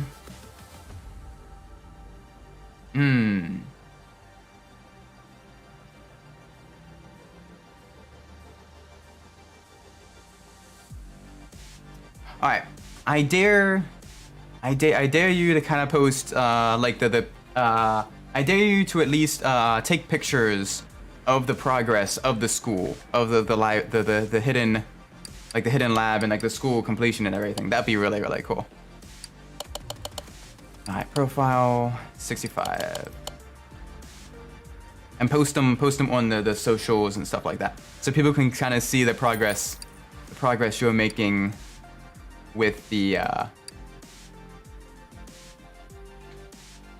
school, with the project as well.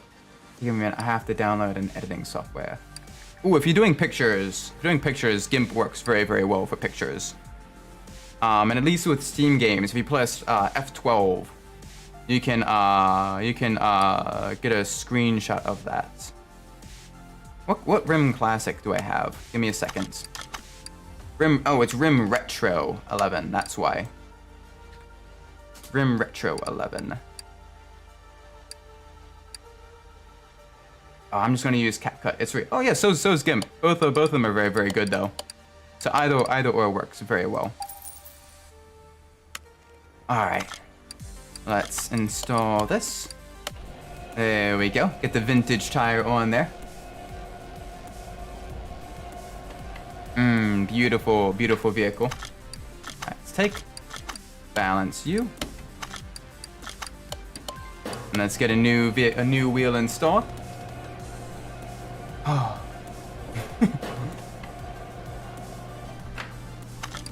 Alright, take that. Alright, we're gonna remove you, balance a new rim on you. There we go. And this should be very, very cool. I just realized we have a lot of orders just waiting for us. Ah, boy. Next stream we're gonna be doing nothing but the story missions, just so we can eventually kind of begin completing the story missions. I think that'd be really, really cool, because those are the ones where usually you find the weirdest stuff on the vehicles as well. There we go. Boop, boop, boop, boop, boop. Alright, now let's do this vintage tire. Nope. This one. Yep, there we go. Boop, boop, boop, boop. Absolutely beautiful. Alright, now into the front. Alright, we're going to need to completely disassemble that. We're going to have to see if it's the same size front and rear. I'm imagining it is. I'm imagining it is. It is. So we may as well purchase all that stuff real quick. Oop. Rim retro 11, 2 of you, 15. Oop. Changing tires. Oh yeah, no, this is very, very fun. Getting all the tires on there. 215, profile 65. And how to change tire myself. Very, very cool. Yeah, it's something that I think a lot of people, even if you're not necessarily automotively inclined, it is one thing you definitely need to know how to do, because even myself, I've been stranded on the road with a flat before, and it is not fun.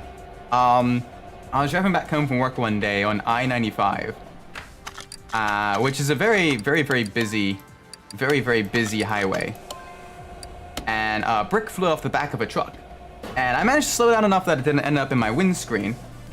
But it was I ran over the brick and basically completely damaged the driver's side rim and basically punctured the tire. I had to take, like, you know, emergency maneuvers to get it off to the shoulder. And I was waiting for the tow truck because I couldn't get under the vehicle to get to the spare safely with all the traffic and everything. So I had to get a tow truck to come, and it was an absolutely terrifying experience. I was waiting there for about like 30 minutes, and the entire time you're having cars go by you, you know, at like 65, 70 miles an hour, and they're like, you know, only like a foot away from you, and it is terrifying. You know, the entire time you're just sitting as far back in your seat as possible, just, you know, holding your breath almost, just waiting for either the safety or the collision to happen. You're like, oh gosh, please let me get through this. But yeah, no, that was not a fun experience. Wouldn't wish it on my own worst enemy, not one bit. Very terrifying. Whew. Truth or dare? Let's go truth. Let's go truth. But man, it was, oh right, the wheel hub bearing in here. There we go. Oop. Now it's out. Now we can get this. Oop. Alright, get this all disassembled. Yeah, truth. Definitely truth.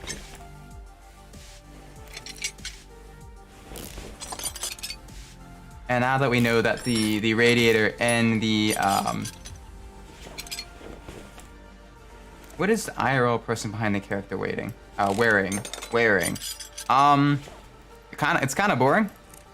I am wearing essentially a t-shirt. It's a t-shirt from a car show I went to back in 2015. It had a cool picture of a hot rod on it. And then I'm also wearing khaki shorts. And then socks. Alright, truth.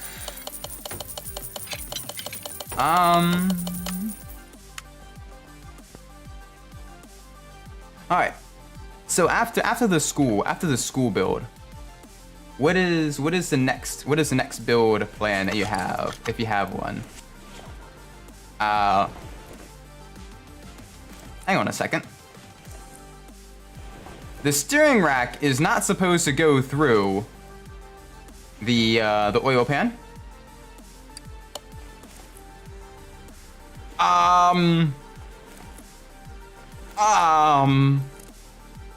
mansion. Oh, that sounds like fun. Very, very cool. You got the helipad, the jacuzzi, and all that stuff on it. The super like opulent, luxury and everything.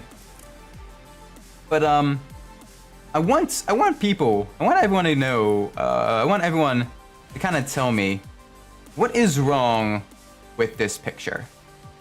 What is wrong with the placement of this part? There is something very, very, very strange with this. As you can see, the steering rack is going through the oil pan.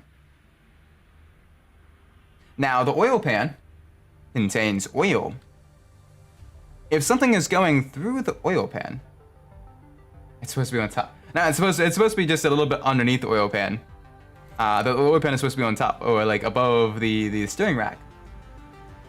Because when there is a fluid like oil inside of the oil pan, and the steering rack is going through the oil pan, that means oil that is supposed to be lubricating the engine and preventing parts from wearing themselves out quicker than needed or overheating and all that stuff, is going to leak out of the seal on the side of the oil pan. So I don't think that's the way it's supposed to be. It's very, very, very off. But I mean, when you're having multiple engine swaps and everything like that, and trying to get, trying to get it so that it's mostly good. It's difficult. All right, we need how many bushings? 1, 2, 3, 4, 5, 6, 7, 8, 10. We need 10 rubber bushings. All right, now we need the bush when shot goes over. 2 of these. 2 of these. 2 of you. Spring. Truth or dare? We'll do one more kind of go about, and then we'll kind of end the truth or dare for now. But I'm gonna do dare one for the final go about of me asking you, and then or you asking me, and then me asking you. Oh gosh, we purchased 2 real ones.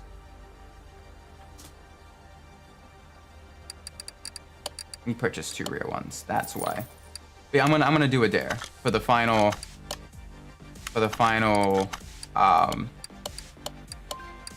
go about. All right, here we go. Ooh. All right, I dare you to say pepperoni pizza popcorn purple. Pepperoni pizza popcorn purple. Nice. There we go. We're gonna need 2 inner. All right. Now for you, for the final one, truth or dare? What do you want to do for the final go about? You pick truth. All right. Outside of the Japanese class, what was the most difficult class that you have ever taken? that you have passed still. That you have still passed still. But the most difficult class that you have taken and still managed to somehow pass. And I want to know also, a follow-up question. What did you do that allowed you to pass that difficult class?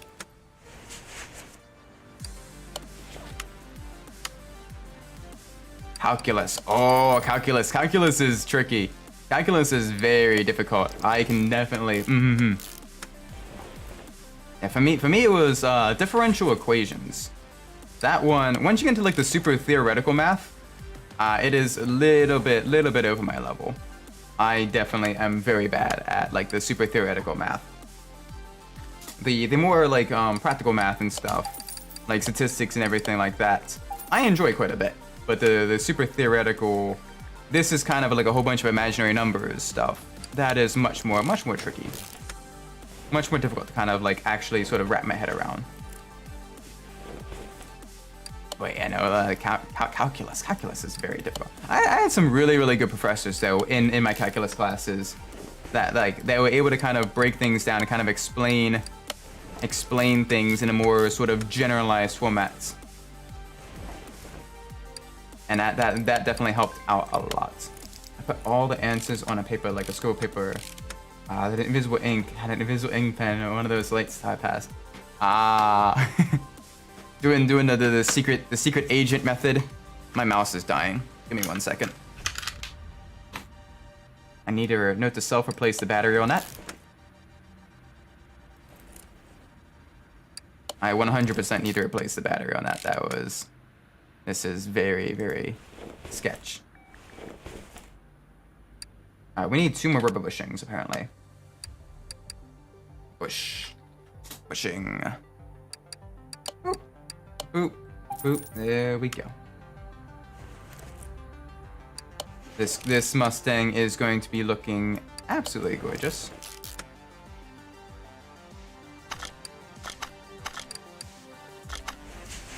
It's actually good timing. I ended with Truth or Dare because I have to go in 5 minutes and it's gonna shut off. Oh, right. Well, still, thank you for stopping by. I do appreciate it. Oh, I need the axle knuckle cover. There we go. Oop. Front wheel hub. Gotta get this all nice and put on. Alright, we need 2 wheel hub bearings.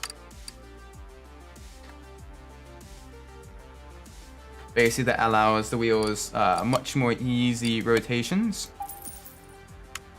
Basically, this is what the wheels kind of rotate on. We need 2 wheel hub cap as well. Wheel hub cap. 2 of you.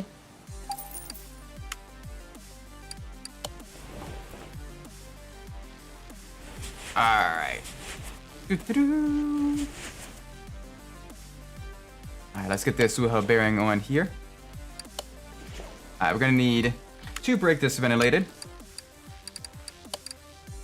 I had some fun. Also, the reason I wanted to say the things with the little penis because I want to test a pop filter.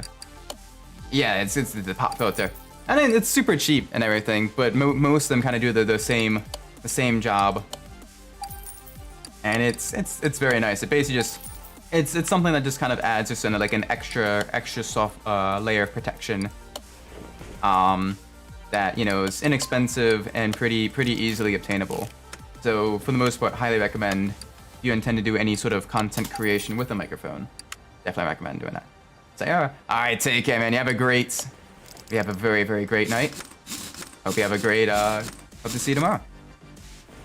I think we're missing a rim. Where'd the rim go? We are indeed missing the rim. We also need to get the brake caliper cylinder. There we go. This basically combines with the actual caliper and presses the brake pads against the brake rotor. You'll live through the night. You'll live through the night. You'll be fine. Oh, I didn't balance them. That's why. I didn't balance the rims. You need to make sure you balance your wheels. That way you minimize your rolling vibrations. And it should be good. My roommate way to say otherwise. Hopefully your roommate is, you know, is very, very nice to you tonight.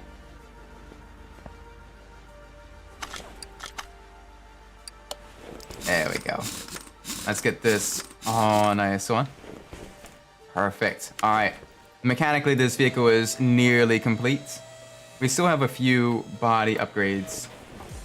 We still have a few battery, servo, radiator. All right, we can replace the battery.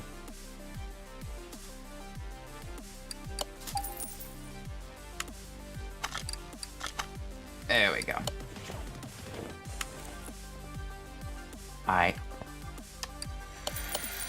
Take care, Shadow Clone. All right, mount this. The new brake servo. Get the radiator. Perfect. All right, now the fun part. We're gonna be trying to get, let's see, global body condition. Global body condition is good.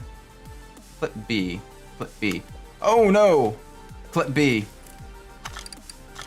We almost forgot. We need 2 clip Bs.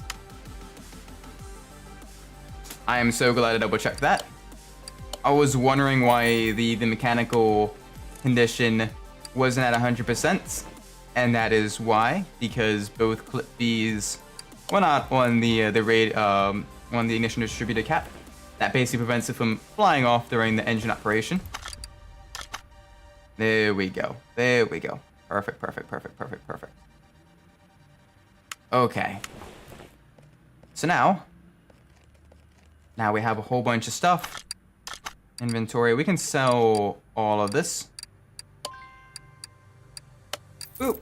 An extra $1,000. I'm gonna be selling this collection of rims and tires. It's not gonna be super whole lot of money, but that's fine. All right, this can go away. Put it back. All right, now the fun part. The fun part is getting all of this restored. All right. Car status. I wish we could only look at the body condition. That's down here. We're missing 2 things. We're missing steering wheel 3. We're missing seat 5 leather D. All right. Yeah, the seat 5 leather D. So let's go here. Interior disassemble mode. Oop. And then the bench seat as well. All right. And now we can, crashing foreign cars will fit better in Burnout 3 Nissan Underground 2 personally. Yeah, probably. I think honestly it goes. I think honestly it would go really well in Most Wanted as well. I think it kind of really fits the vibe of Most Wanted too. Of you know, with the police chases and everything. But either like Burnout 3 or Burnout Revenge or Need for Speed Most Wanted, all 3 of them would be a really good choice for that song. Now let's go to the interior section here. Oh gosh. Steering wheel, oh gosh. Steering wheel 3. One of you. Seat 5, oh gosh. Seat 5, leather D. We're gonna want 2 of those. And then bench seat fastback. That's gonna be up top, I think.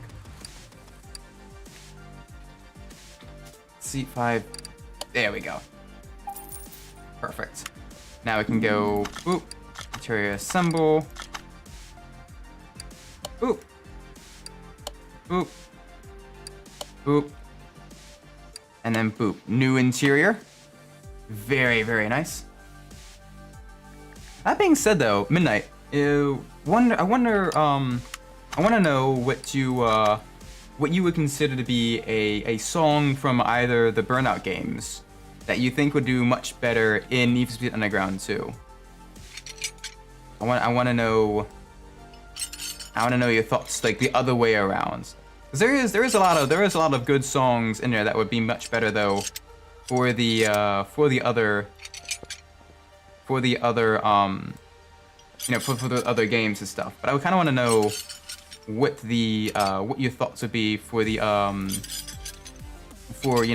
way around, basically all that stuff. I kind of want to hear your thoughts on that. Body shop. Okay, wait, hang on a sec. Body tuning shop. Just out of curiosity.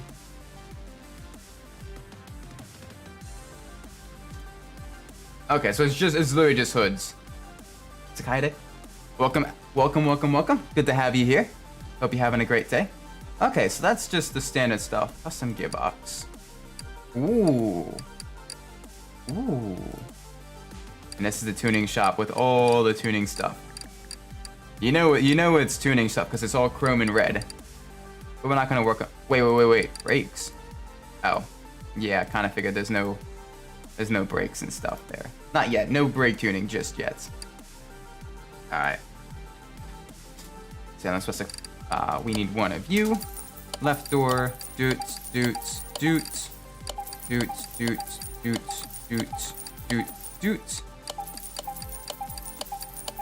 There we go. Get all these components. Now we can get it on the Mustang or the Spectre Fastback.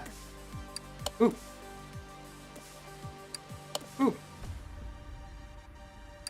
Beautiful. We can sell the worn out components. But we want this all to be at 100%.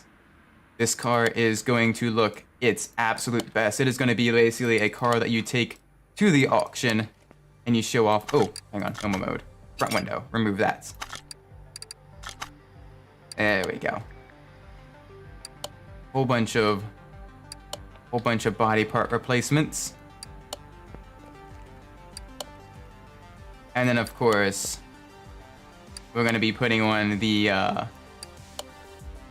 wonderful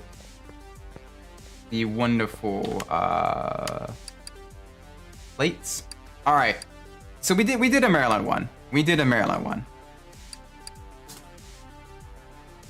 What state or what country should we do a plate for this Mustang?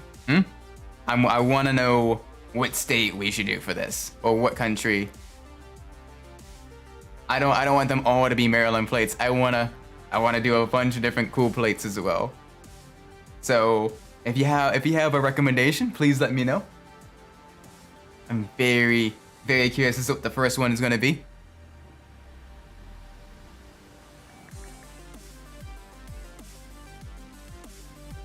Alternatively, I could just scroll up and down, close my eyes, and just see that way. I'm thinking, yeah. Okay. Nebraska. We can do Nebraska. Let's do 2 Nebraska plates. And what should we? I mean, Nebraska is a very very open state. Very very free. Alabama works too. Let's do Alabama. Sweet home Alabama, where the skies are so blue. Alright. Yeah. Because it is a pony car, and it is based off of the Mustang. Let's do Alabama. Perfect.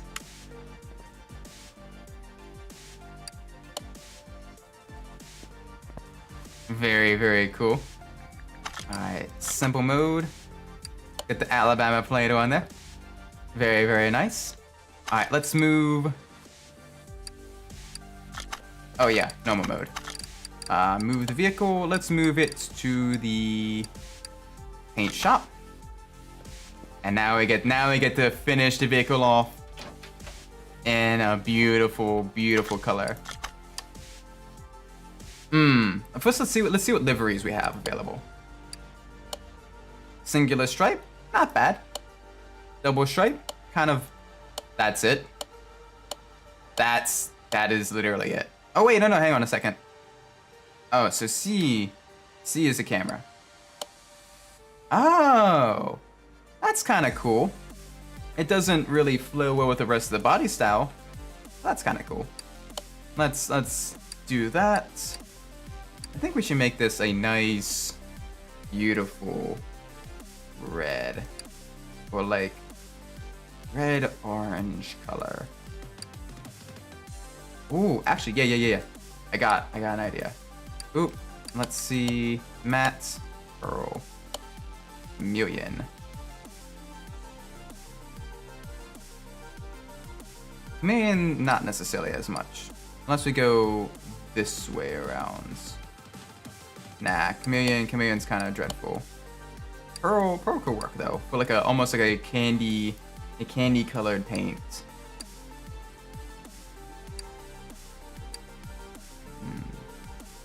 Yeah, we want high saturation. Maybe down the brightness just a little bit. Yeah.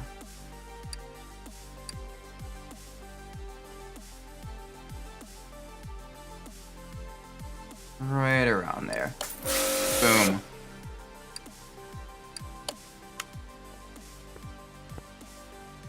I think that actually looks really good. Dukes of Hazzard orange. If we get something that's like a challenger, I think that would be how we paint it. Do a tribute. Right now, this is the beautiful Mustang, or quote unquote Mustang. It's the Salem Spectre, but close enough to a Mustang. Let's move it to the garage entrance. Well, let's get a few pictures of it. Yeah, that actually looks beautiful. All right, photo mode. Woo.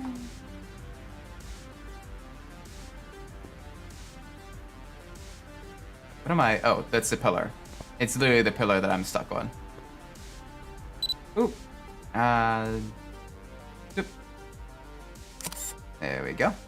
Let's exit out of that. Let's get a good picture of the engine as well, because the engine is in absolutely gorgeous condition.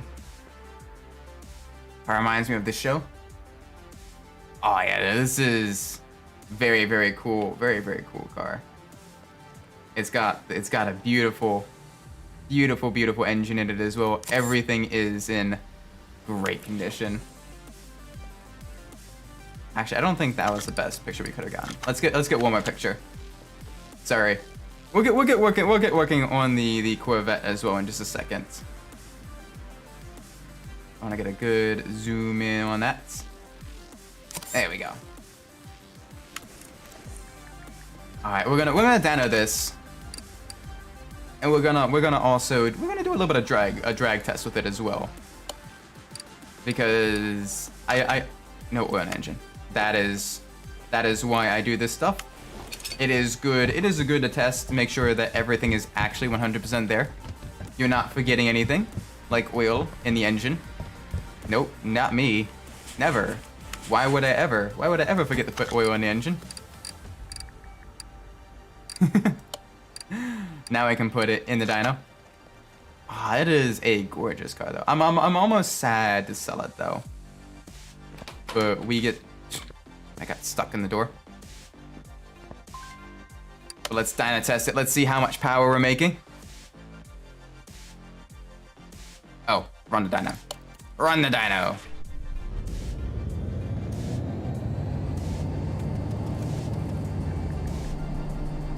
Okay, there we go. Oh gosh, massive amounts of torque. Not a whole lot of power though. But basically, it is exactly like stock. Very, very nice. All right, let's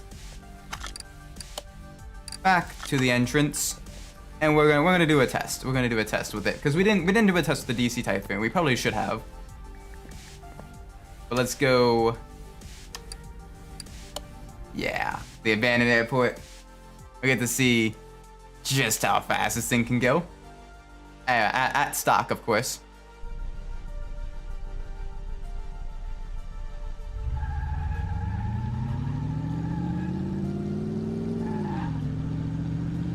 Cool.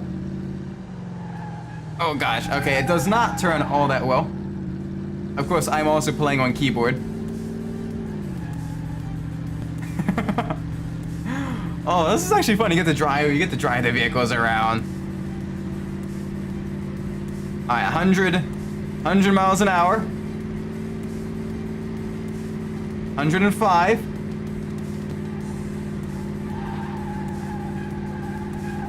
Oh gosh, okay, you're kind of scrubbing off a little bit of speed there.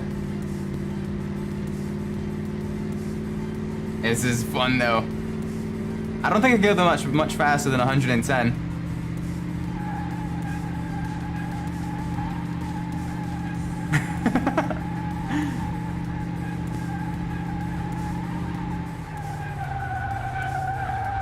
Oh gosh. Okay, yeah, the brakes work too. Oh, that's fun. Anyway, it's not driving straight. Yeah, it's got a little bit of a one tire fire there at the end there. Now, where do we go? I thought there was a drag strip in this off-road track test track. Speed track? I think that's a speed track where you test the top speed of the vehicle. So we're gonna do that real quick, and then we're gonna sell it, and then we're gonna work on the Corvette, the beautiful. Yeah, here we go.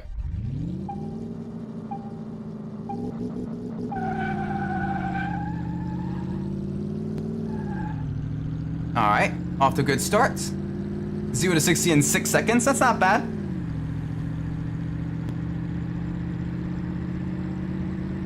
Zero to 100 though is taking a little bit of time. Almost 20 seconds. 0 to 200, I don't think it's going to happen. It does have 4 gears though. 120. Oh, it's creeping along. Yep, nope. Oh gosh. Ah! The timer is still going. It still thinks it can actually make it to 100 miles an hour. Yeah, right. Not in that stage or tune. Maybe if we fully upgrade it and swap in like a big block supercharged V8, but not currently. Still though, it has been beautifully restored. Ooh, we will get a little bit of extra profit though from this. Little bit of restoration bonus as well. Yes. Wonderful, wonderful, wonderful. And then the final restoration of the stream. Let's sell all this junk first. And there it is, this car. Oh, yes. The Bolt Reptilia S. Of course. Photo mode. Let's get this lower. Wonderful, wonderful. Engine is, oh gosh, engine is in terrible shape.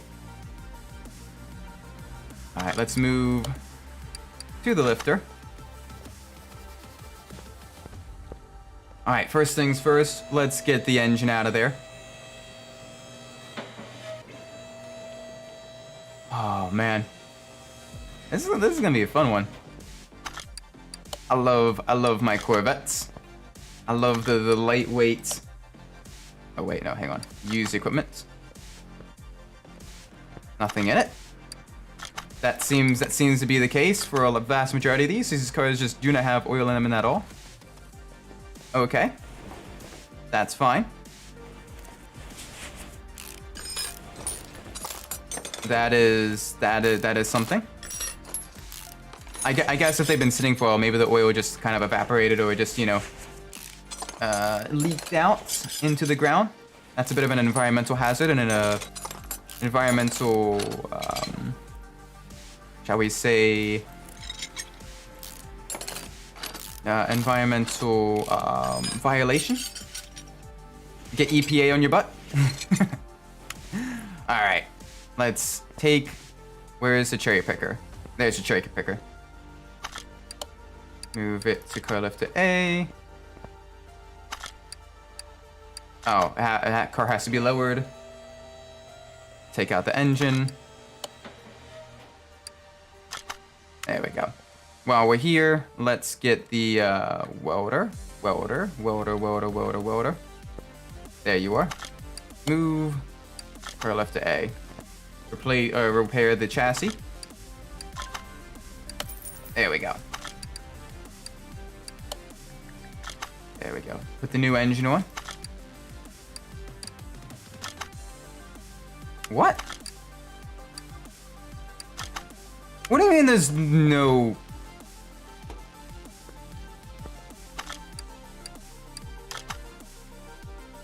Oh, we have to remove front exhaust section. That's why. That is why. Okay.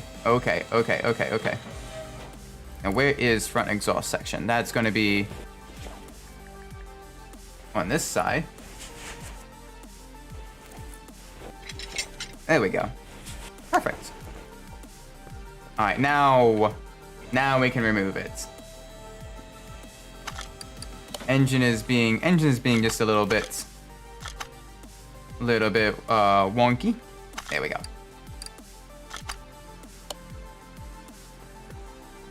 All right. While we're here, may as well get all of this stuff off. Boop, boop, boop. All of this is going to need some nice repairs or replacing. Whole bunch of pistons, whole bunch of all that stuff. But one thing I like about this game, though, is that they finally kind of added a whole bunch of different variety to, at the very least, the different V8 engines. Before, it was basically just V8 overhead cam or V8 pushrod. Or V8 pushrod, or the V8 overhead cam with a slightly different, like, valve covers. Like this, it's like actually like massively different between all the different engines and the exhaust systems and everything. It's really, really cool. And I quite like that. All right, so that's that. Let's rotate. Rotate. There we go. That is so cool, though. You get to actually see the engine out of the vehicle like this. All right, 3 carburetors. It's what's frequently known as a 6-pack because it's 3 2-barrel carburetors that are all synchronized together. And you can kind of see it almost looks like 6-pack abs in a way, just a little bit. So that was the marketing tool that certain manufacturers of those types of engines used, was they called it a 6-pack because 6-pack, you know, is muscular, is powerful. But yeah, it's more commonly frequently seen with the Plymouth Barracudas or the Dodge Challengers. But other vehicles also had a quote-unquote 6-pack as well, even if they didn't necessarily have the same naming conventions. Looks like a beer hoister. Yeah, it's manly. No, it's really, really cool. But that being said, though, it did make, like, it was more than just a marketing gimmick, though. Like, they did make quite a bit of power. Because basically they were able to kind of individually, you know, work for each sort of bank of cylinders. And it was really, really cool because basically each barrel of the carburetor was basically only needed to provide fuel and air for like 1 1/4 pistons or 1 1/4 cylinders. So they were able to get quite a bit of fuel, quite a bit of air into the engine, and more air, more fuel makes you gives you more bang, and more bang means more power. So it was frequently used. Oh, that's cool. You can actually see in here the valve train. Oh, sweet. And this is all one subsystem where they can kind of rotate independently of each other. Very, very cool. As opposed to each one in on a separate rocker. All of them on like a singular shaft, and they can kind of rotate freely on the shaft. Very cool. Very, very cool. Very different. Very nice. It still has the valve push rods because having a singular camshaft in the center of the engine for a V8 engine allows it to be a little bit lighter and allows it to produce a bit more torque at the expense of high-end power. So basically in the lower revs, like, you know, around like the 1,000 to 3,000 RPM range, it makes a lot more torque and a little bit more power in that section. Whereas if you have an overhead cam engine, it makes a bit more higher end horsepower and allows the engine to rev into the higher RPM ranges, making more power at the expense of a bit more weight, and as well as the weight itself also being higher up off of the ground, which does affect vehicle handling. Either way though, it's still really, really cool, and both are still used to this day. Like the Chevrolet Corvette for the longest time, and I think even now still uses pushrod engine. It didn't always. The Z01 Corvette of the 80s, when the engine was partially tuned, I believe by Lotus. Was that the Lotus or McLaren? One 80s GM car had the engine tuned by Lotus. The other 80s GM car had an engine tuned by McLaren. I think the other one was the GNX. But both of them were heavily tuned by basically British companies. And the Corvettes, the Corvette 01s actually used a dual overhead cam engine. And very, very cool though. Made a lot of power. It was actually called the King of the Hill at the time, because it was one of the fastest production cars produced in America, the Corvette Z01 in the 80s. There we go. Get that on there. Get the crankshaft on there. There we go. Get all of... Oh, we need a new camshaft. Camshaft, V8 overhead valve. Camshaft. Where are you? Camshaft, V8 overhead valve C. There we are. Beautiful. Alright, now moment of truth. Let's see. Alright, we need one crankshaft bearing cap. Actually, we need two crankshaft bearing caps. Crankshaft bearing cap. Da-da-da. Two of you. We were not able to repair those, but that is okay. We can purchase more. Wonderful, wonderful, wonderful. Okay, let's rotate. Nope. Rotate. I wish you could rotate it while working on it. That's not the case. Alright, we're gonna need... Hang on a sec. Is this one that has the specialized pistons? No, that's a standard piston with conrod still. Okay, cool. So we need 8 piston rings, because those are not serviceable. Those you need to replace if you break a piston or if you break piston ring. Either way, they would need to be replaced. So now we can mount them. There we go. Boop, boop. Boop, boop. Doot, doot. There we go. That's one cylinder bank. Let's get the other side of the engine. There we go. Perfect. Yes. Get the engine head on as well. Oh, it looks beautiful. Oh, it looks so beautiful. All freshly restored in the beautiful orange paint as well. We're gonna have to pick a good color to complement that paint. Maybe like a nice head of like a lighter blue color. Either way, this is very, very nice. Very, very cool. Yes. Alright, get the carburetor B on first. Carburetor C. Alright, and both carburetor C's can go on. And you can see here, hang on, let me zoom in a bit, that all 3 of the carburetors are controlled together. So basically the throttle, the gas pedal is connected via cable up into this lever here.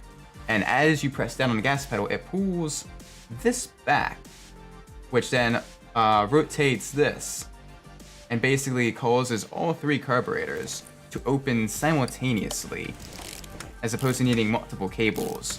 It is a single linkage, which is cool as hell. Super, super cool. All right. We need an air filter base. Air filter base. What was the sub? Overhead valve E. Echo. Air filter base. Overhead valve. That's cover. We're gonna want one of those, but where is base? Oh, base is higher because B is higher than C. There we go. And of course, air filter, echo. There we go, perfect. Get this all in, get the intake system all put back together. Oh, that is looking very, very nice. Okay. We're gonna need an exhaust, 2 exhaust manifolds, V8. If I can spell. Alright, and it's this one. You can tell because it's the bright orange. This will allow us to really kind of get this all put back in there. There we go. Wonderful. Now we can get this side.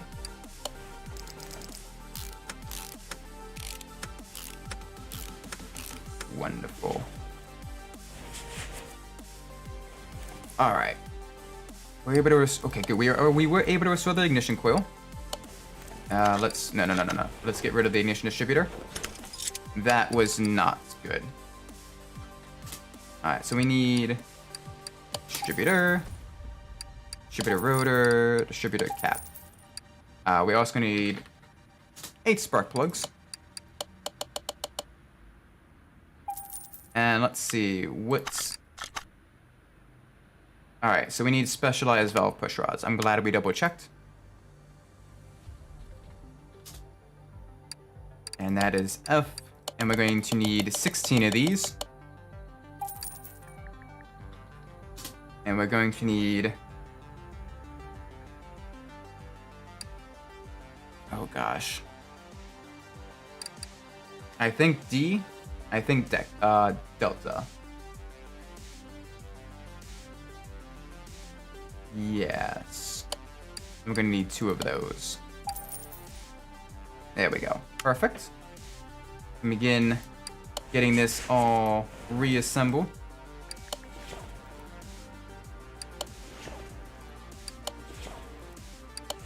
Very, very nice. Very smooth. It is Delta.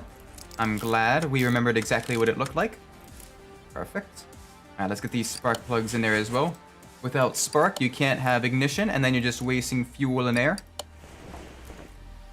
You may as well have ignition so you get the bang, get the power down. Delta like Delta Force. Exactly. Oh my gosh, it's been a while since I've watched Delta Force. I should watch that again. I am a sucker for classic movies and TV shows, especially the kind of like the cheesy 80s stuff. But yeah. All right, cam gear. Just out of curiosity, what are some of your favorite TV shows, Dachiku? What cam gear do we need? All right, we V8 overhead valve. Okay, standard V8 overhead valve 1. Perfect.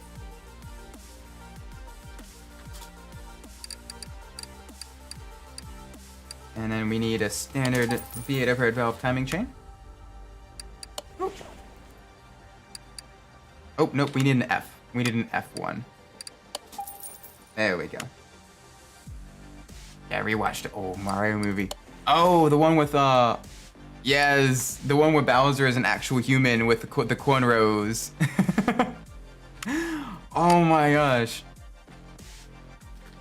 That one is an absolute fever trip, but it's kind of funny. used to watch a lot of animations like Justice League. Oh, Justice League. Oh, Justice League was so good when I was a kid. Granted, the newer like DC animated universe as well is also really good as well. Like there's a lot of really cool stuff. But oh man, Justice League and Teen Titans as well. When I was younger, Teen Titans, I used to watch that a lot. That was really cool. I'm sure some people have their opinions on Starfire versus Raven. I quite like Starfire. The bubbly, the very you know, cheerful, upbeat, loyal personality, just super nice. Arm A. Oh, we need Arm A. Okay, so we'll get Arm B as well because both of them need to go on.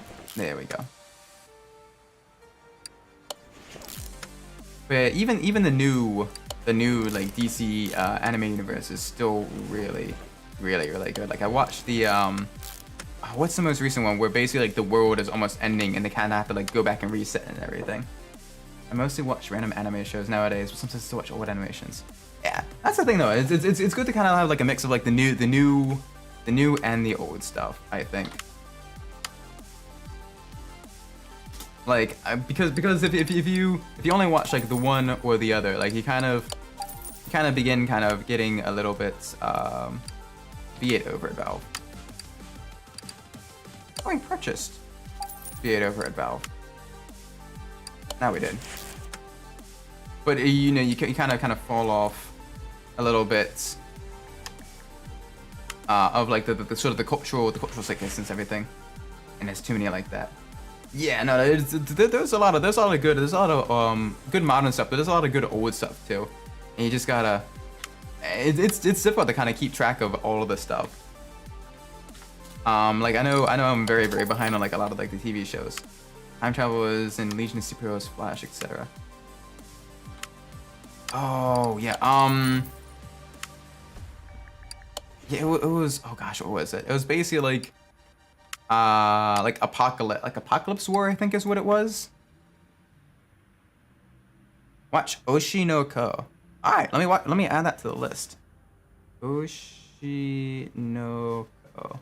What is that anyway? Let me check that out. Oshi no Ko.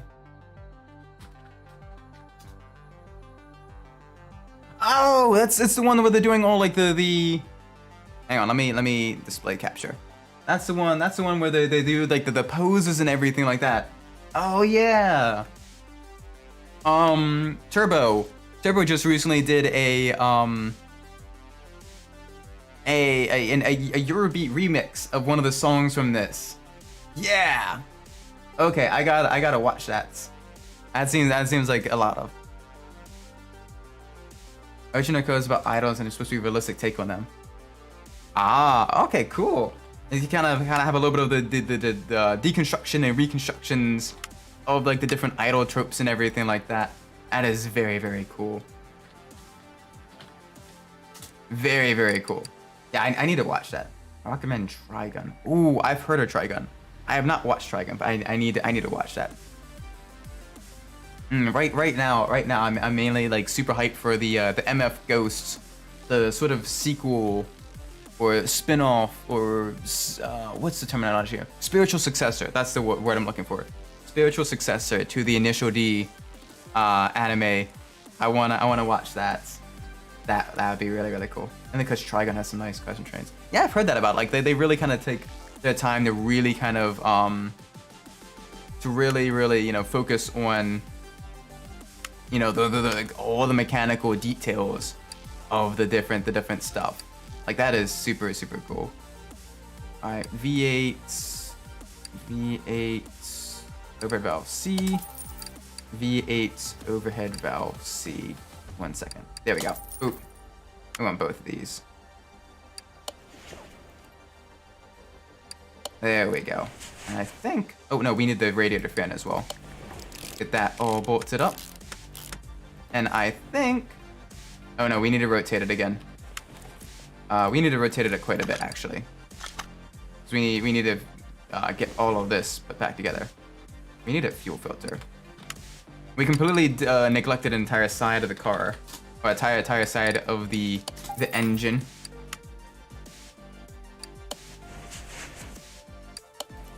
I've also finally been catching up on the Evangelion series, and it's depressing. Like I was kind of warned going in, but like, oh gosh, it's like the meme. It's like the meme. They say the H in Evangelion stands for happiness.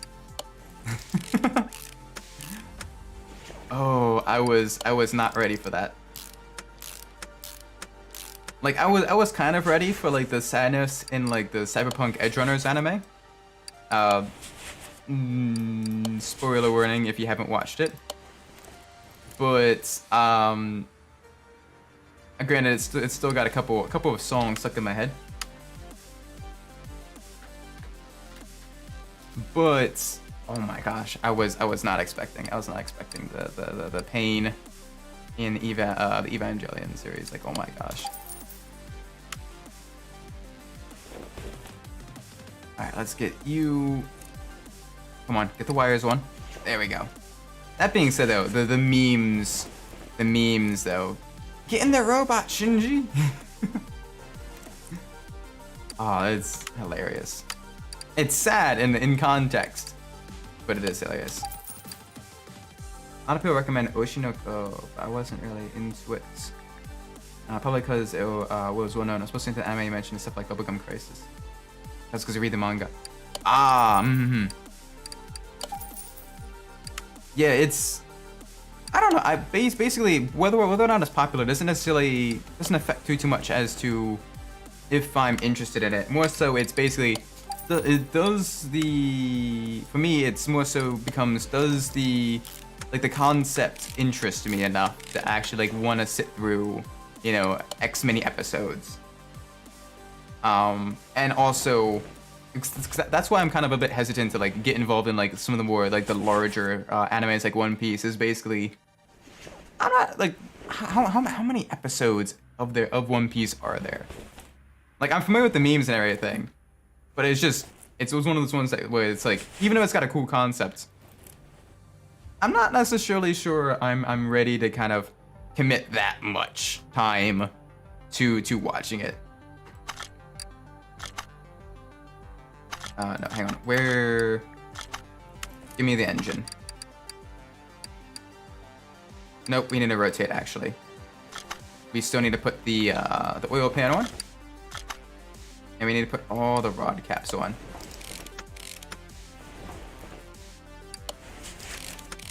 There we go. We're forgetting about the rod caps. We don't want our pistons to go through our cylinder heads. I like Trigun because I like cowboys, and I've seen the original. So the new one has a lot of new concepts and lore, so it's attracting me, and usable things like Jeeps. Oh, cool. So it's like almost like modern Western. That is awesome. That is one genre that I think could really like, you kind of have like you have it a little bit with like the space westerns and the futuristic westerns, but I would love to see like almost like a more modern, like a modernized like western. And you kind of have it a little bit. You kind of had it a little bit with the El Camino movie from like the Breaking Bad spinoff. But even then, it's like I want to see like a dedicated, like more modernized, like not necessarily sci-fi, but just like a modernized western, like modern day western, like a bounty hunter type of deal. The only other thing that's kind of like a modern day western is the No Country for Old Men. But even then, that's set a little ways in the past. But it's about as close to like a modern, more popular western as you can get. Okay, all right. So we got that all in there. Engine bay's cleared up. Car is looking decent enough. I have a feel like that manga wise. Ooh, Ooh, I'm always looking for recommendations. I definitely gotta get some of that. All right, so we're gonna need you. Can't think of any titles. All right, but so I'll have to take some looking then. Now that I know that they exist, like that'd be a really cool one to do.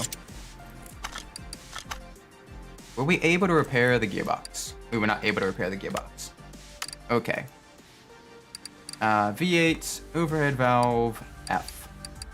That's you. Get this all bolted up.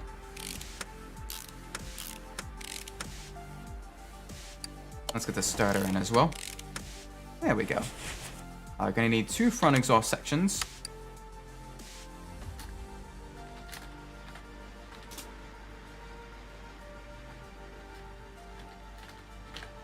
No S, apparently. Front exhaust section V8. Overhead valve D. 2 of you. There we go. And now on the other side. Oh, this is gonna look beautiful. The painted exhaust manifolds going to the chrome, or the shiny silver colored front exhaust section. That'd be really cool. Kind of looking in and seeing that. All right. Front exhaust pipe A. 2 of you. 2 middle mufflers. And then 2 rear mufflers. 2 rear muffler V8 overhead valve. There we go. This can all go on. Get the exhaust system of this vehicle all nice and put back together.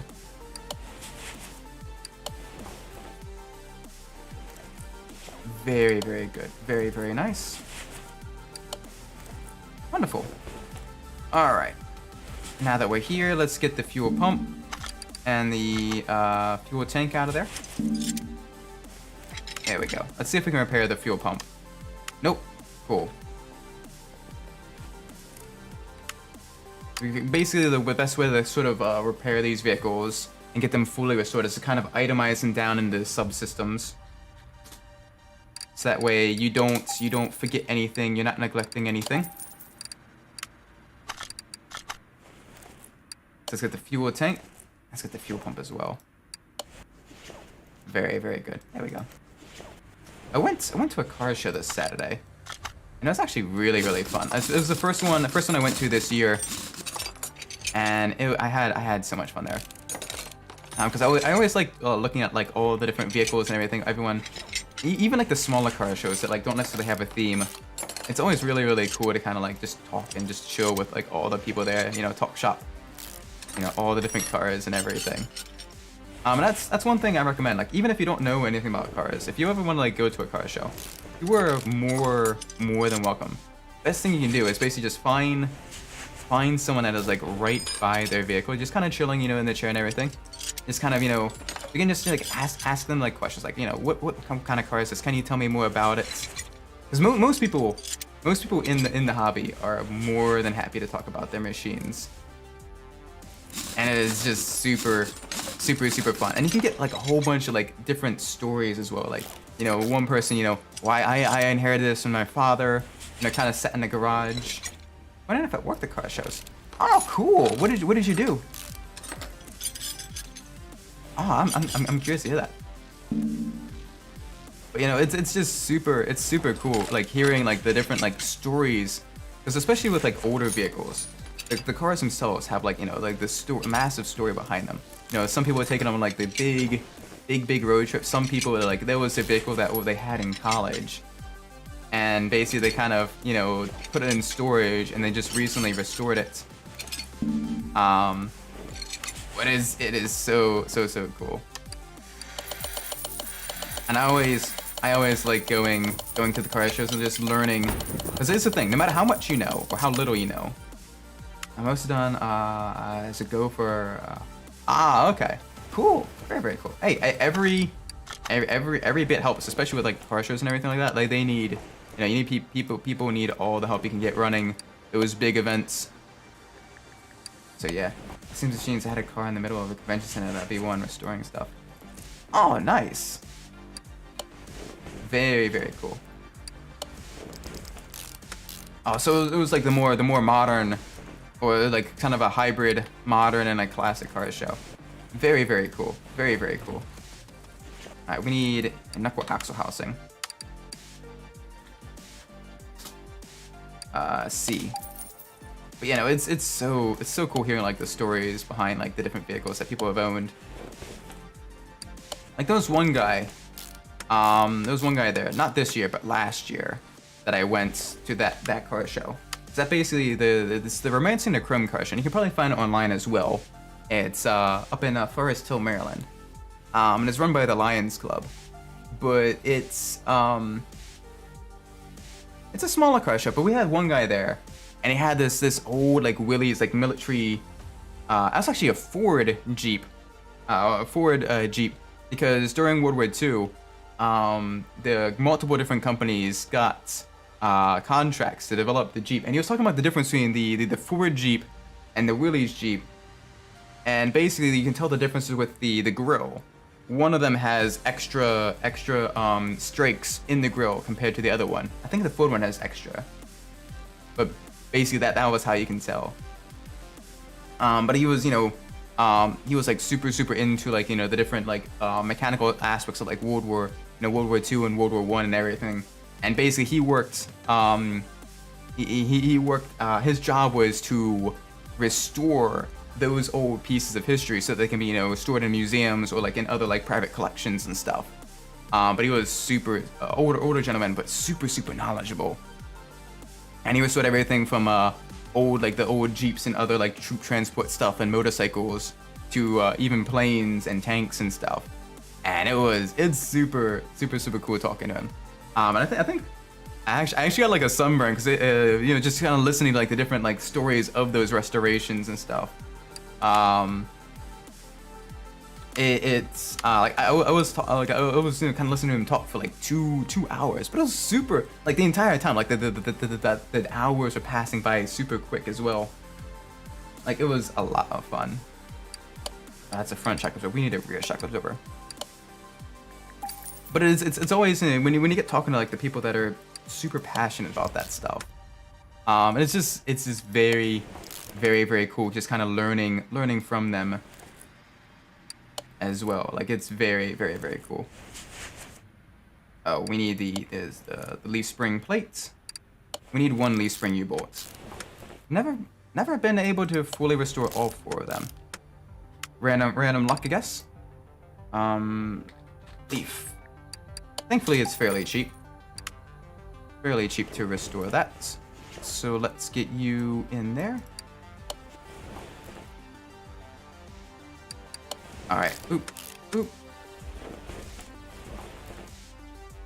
Oh, this car is slowly coming back together.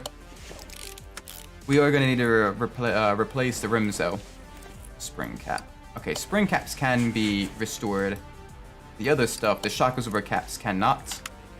So let's get that real quick. Spring, 2 rear springs. Shock absorber caps, 2 rear shock absorber caps. And we're going to need 2 bushings. There we go. And that should at least be able to fully get this entire rear suspension system all nice and put back together. Then we can work on the rear brakes. And then of course the rear wheels. Did we only purchase 1 rubber bushing? We did only purchase 1 rubber bushing. Stream almost over? Not quite. It'll be over when we finish restoring this vehicle here. So we have a little bit of time. Because I still need to finish restoring the front suspension. Brakes. Nope, not ventilated. 2 standard discs. 2 pads. 2 brake calipers. But yeah, right now we're just kind of talking about like different car shows and stuff like that we've been to as well. I just went to one this weekend. A lot of cool vehicles there. You've probably seen the massive photo dump in the Discord. But I was wondering if any of you guys have been like to any cool car shows as well. Any specific builds, any specific vehicles that are like really stood out to you. Because Very, very, very awesome. Also, always awesome going to the car shows and like talking to the different people and everything. All right, we need. What kind of tire is this? Hang on a second. Inventory. Okay, I think I know what tire that is. It's vintage tire. Oh, hang on. We're gonna need to look. We're gonna look at the fronts. All right, it's the Stone Tech. Stone Tech. I'm not seeing that. I'm planning on getting those J1s I showed you, the scratch ones that are managed the Vancouver Grizzlies. Oh, nice. Yeah, that is a very beautiful. Oh, the race tire B. Okay, cool. Stone Tech is a race tire B. Got it.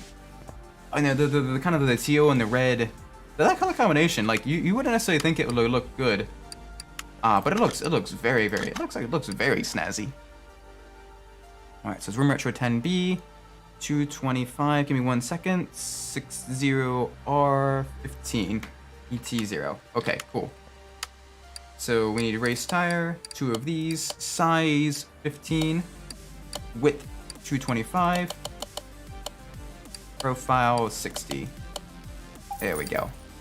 Now we need to get 2 rims, and it's gonna be rim Retro 10B, 2 of you, size 15. Wonderful.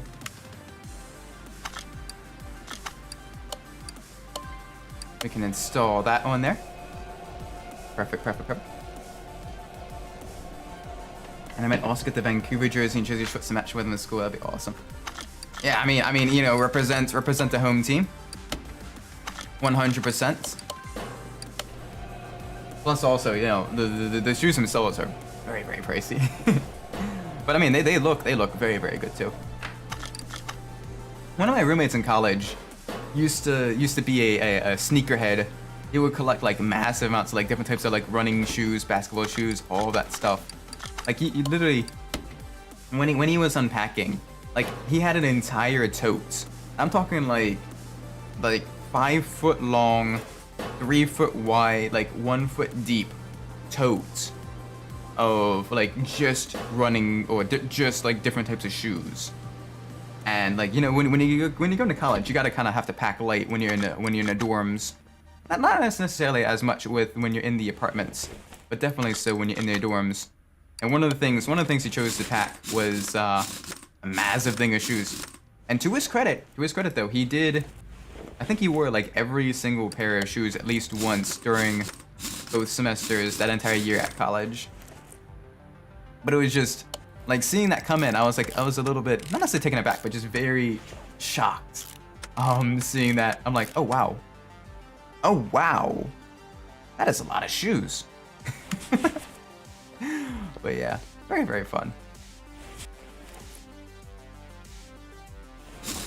With me, it's basically I have one pair of like basic, you know, general tennis shoes, steel-toed work boots, a pair of dress shoes, and then a pair of running shoes, and that's it.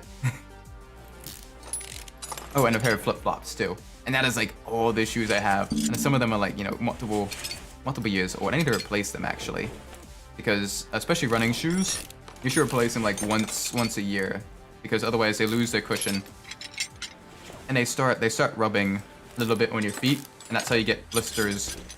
And you don't want blisters on your feet. Blisters are very, very painful. No, speaking from personal experience, like you wanna, as a runner, you gotta really, really take care of your feet, 100%. Or technically as any type of athlete, but especially when you're running and doing like distance running, you need like really, really good cushion in your shoes. Alright, let's get this all nice and disassembled. Here we go.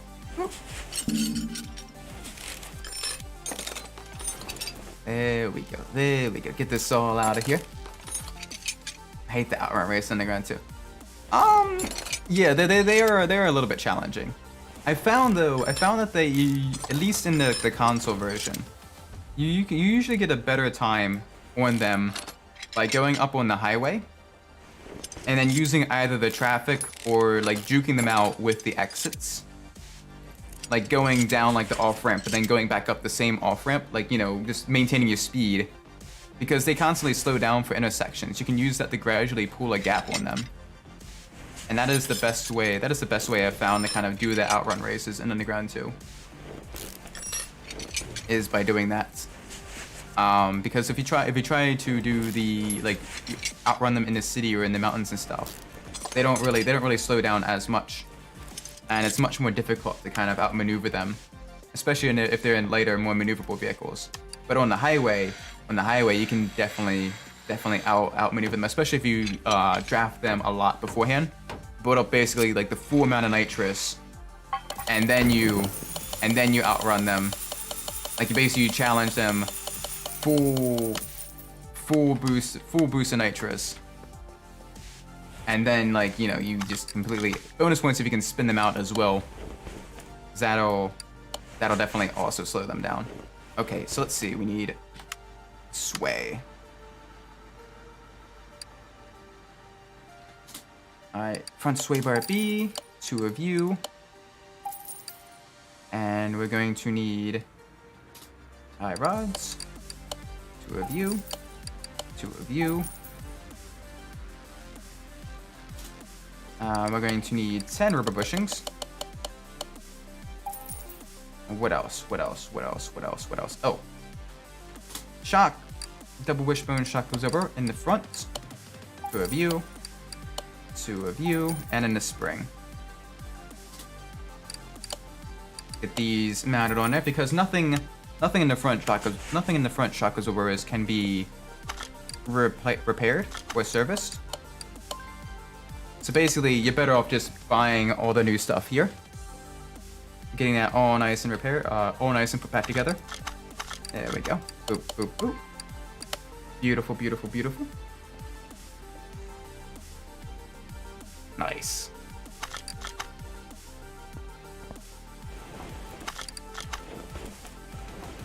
Alright, time to get this all put back together. Let's see how much more I need to purchase.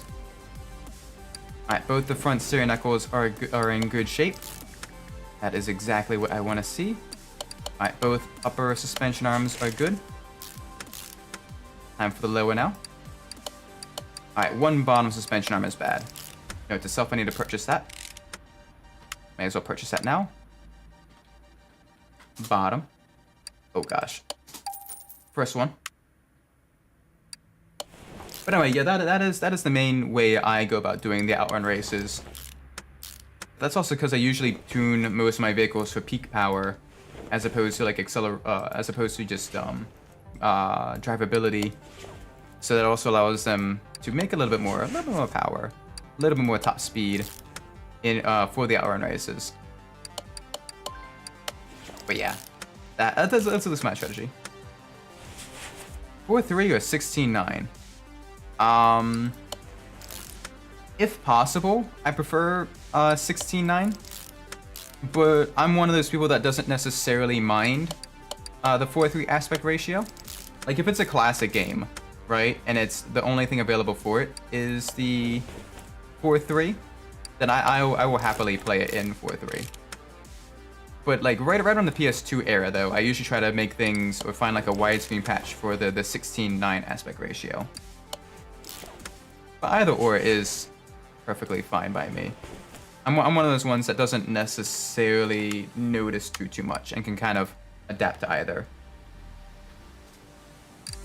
We need 2 hub caps, 2 wheel hub bearings. We're going to need 2 of you. 2 of you, and 2 brake calipers. There we go. Wunderbar. And then we're going to need to get some more of the rims and tires. But that won't be for just a little bit longer. Gotta go to the other side now.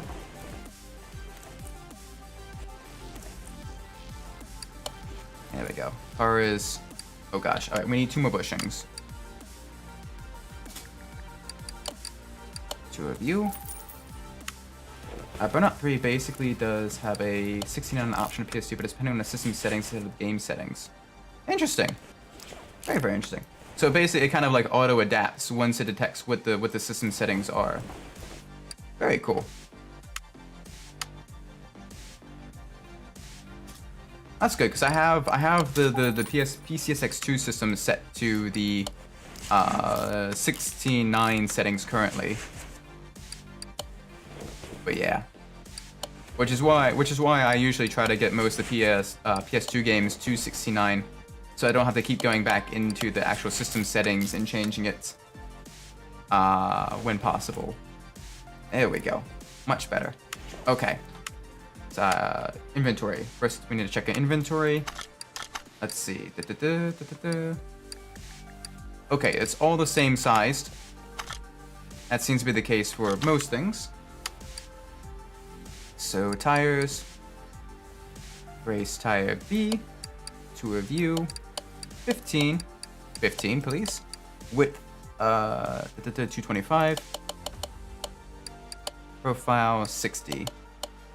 Front and rear are both the same size. Let's now go to the rim shop. There we go. 2 of these, 15. There we go. When the Grizzlies do well tomorrow. Yeah. Hopefully so they're able to kind of bounce back. I was watching on and off the game yesterday as I was working on some other stuff. I had pulled up a live stream, and I was kind of had them on in the background. I was watching, and definitely, oof. Maybe I'm a bit of a bad luck charm. It was weird. Like they would, you know, in the first and third quarters, like they had a lot of issues and stuff. But then in the second and final quarter, like they managed to make a fairly large comeback in both of those. So it was kind of almost like seesawing. I was kind of hoping like the final quarter they'll make like a miracle comeback, but that didn't quite happen. Still, they definitely made it a lot closer than it could have been. So good on them on that aspect. But hopefully they're able to kind of review all the data, review, you know, the footage and everything like that, and just, you know,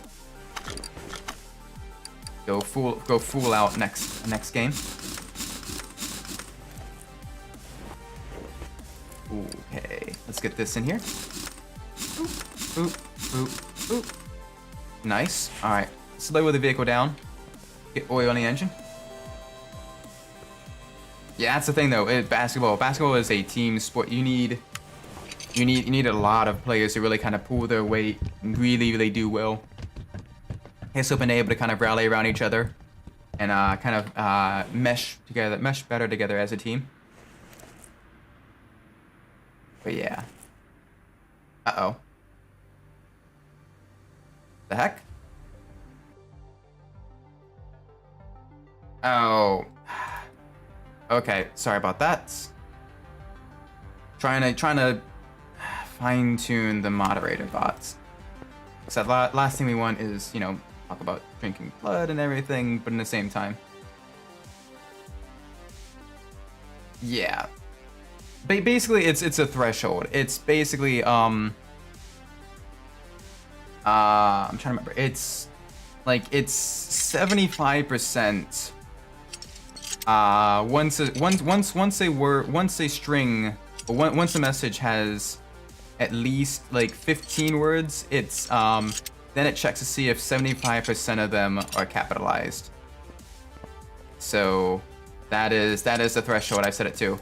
About as close as I can get it to, like, you know, but still, you know, catch like the biggest sort of spam and like yelling and everything. I did, yes. And I apologize for that a little bit. I'm trying to find like the sweet spot of I don't necessarily want like all messages to be caps. But in the same token, I, you know, it's oh gosh. But in the same token, you know, I want people to kind of, you know, be like, let's go and all that other stuff. So yeah, sorry. All right, to your front bumper. Yep, left door, left fender, right door, right fender, front window, hood. Okay, that's all the initiums. Let's get past the initiums. Left headlights. Left side mirror. Oops. Let's see, RA2. Let's get past the RA2s.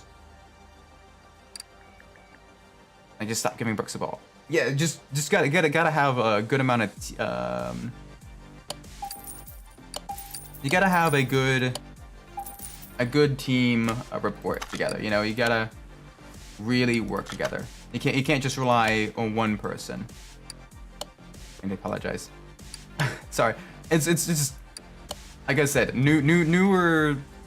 I mean, inexperienced streamer trying to figure this all out as he goes along. And I'm been gradually learning. I'm hoping at least partially improving. But it definitely is a little bit tricky. Very, very tricky. It's tricky to rock around. It's tricky. It's tricky. You know, it's streaming is a little bit challenging, a little bit difficult. I'm gonna defend and play maybe some easy 2-pointers, but some of them shoot threes. Yeah, so you kind of have to have different players on like designated or at least semi-designated roles, I think, because you know, you don't. Last thing you need is parts condition. We're missing a part. The battery. That is what we're missing. Duh. But you need to have that like that semi-specialization for the different players, so not everyone is trying to shoot 3-pointers, because that makes the team become super predictable and relatively easy to defend against. Battery. There's a battery in the car. Car won't start without a battery.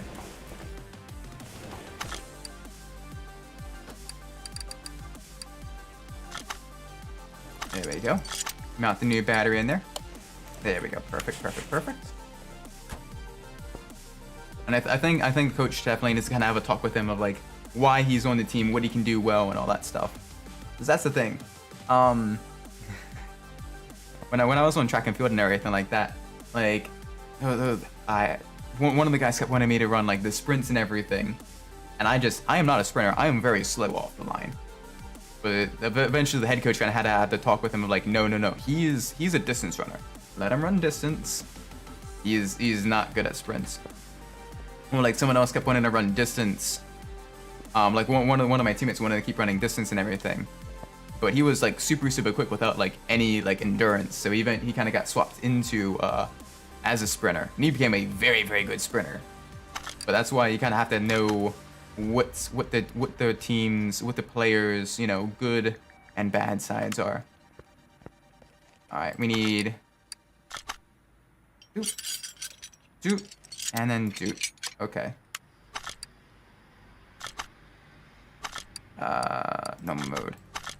Press status. Of course, we need a license plate as well, but let's get the steering wheel and the seats first. Steering wheel 7, seat 8. Okay. So let's go here. Interior. Steering wheel. Oh gosh, 7. 7. I'm literally right on it. Ooh. All right, and then seat 8, leather B. I mean,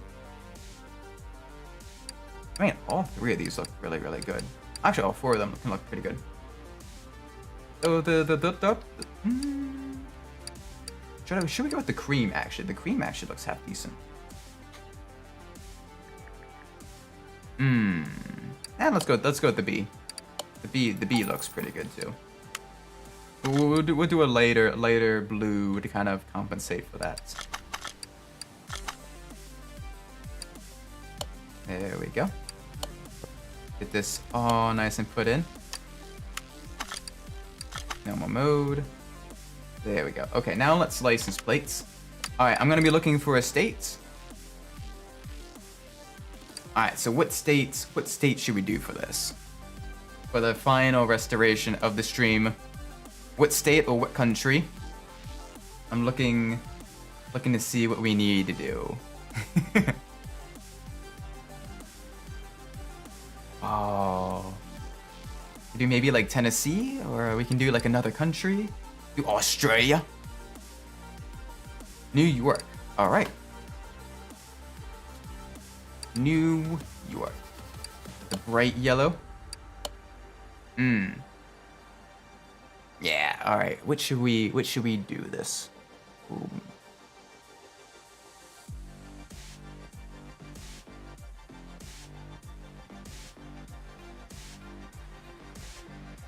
Yeah.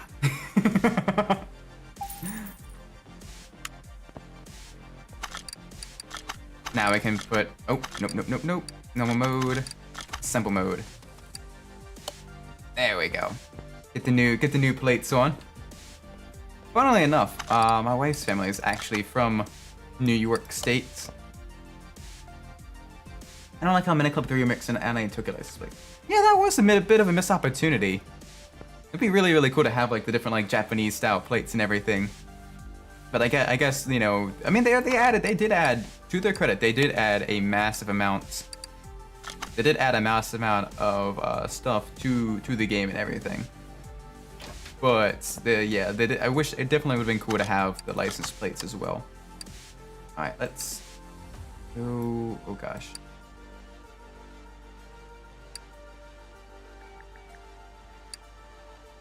Maybe a bit brighter. I think we mix some PSP. What? How come the PSP version had it? But the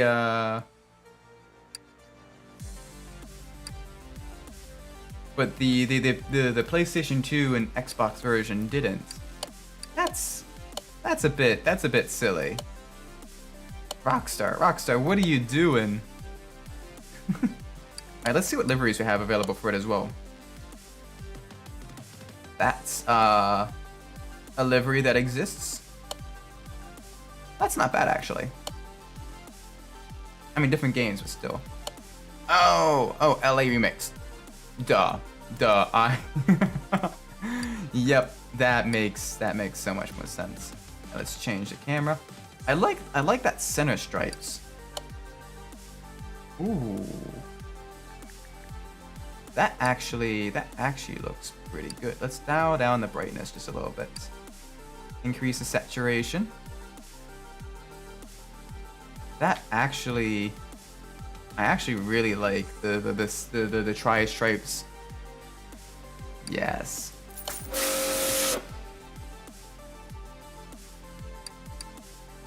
Back to garage. Ooh. This is a beautiful car. We gotta make sure we get pictures of this, because this is wonderful car.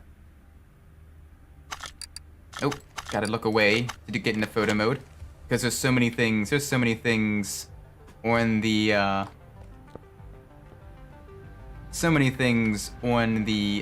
the wheel as it is already. There we go. That's gonna look nice. Wonderful. And of course, let's get an engine shot as well.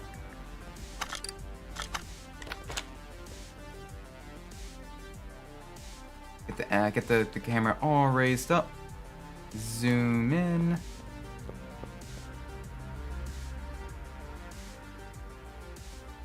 Yes.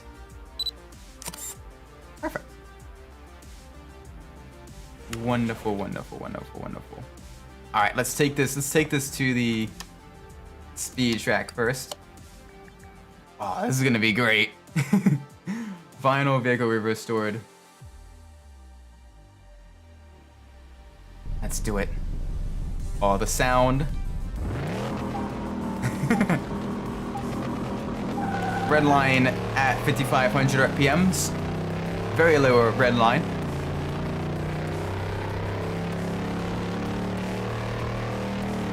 I never had to list the album, the Unwritten Law song as the way. Action album is Tuesday the morning. Huh. I wonder if maybe it was on multiple albums then. Maybe they kind of could have put it from multiple albums, or it could have just been a genuine mistake. Either or. It's still really cool. Also, this is definitely reaching a much higher top speed than the Salem Spectre Fastback. Very, very cool. Very nice. Either way though, Unwritten Law, they made some really good songs for race games. Same with Queens of Stone Age. Like both of them have made a lot of songs that have been featured in a whole bunch of racing games. It's really cool.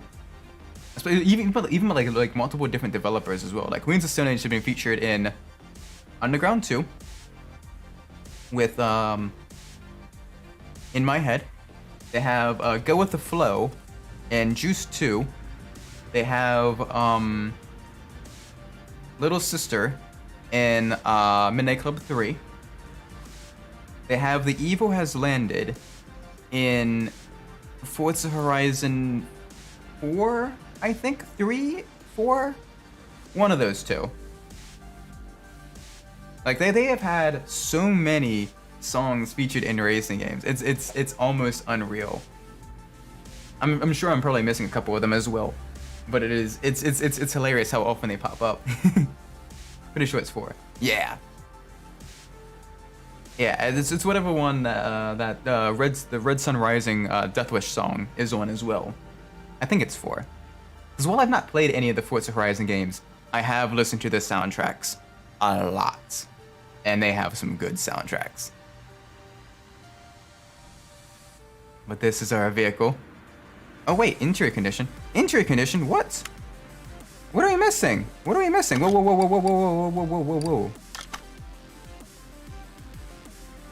Oh, we didn't,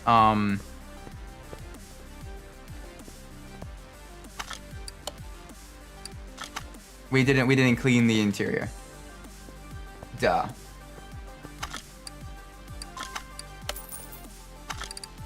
Now it's at 100%. Now it's perfect. Now it's ready to be sold. This is a beautiful, beautiful car, and we're making a beautiful, beautiful fortune from it. $81,228. Alright, so next question. The next question we want to do is next time we play this game, next Sunday, we want to focus entirely on the story builds, the orders, the story orders, or should we focus entirely on more restorations? I'm gonna flip a digital coin. I'm gonna flip a digital coin here real quick. So this will be what we will be determined.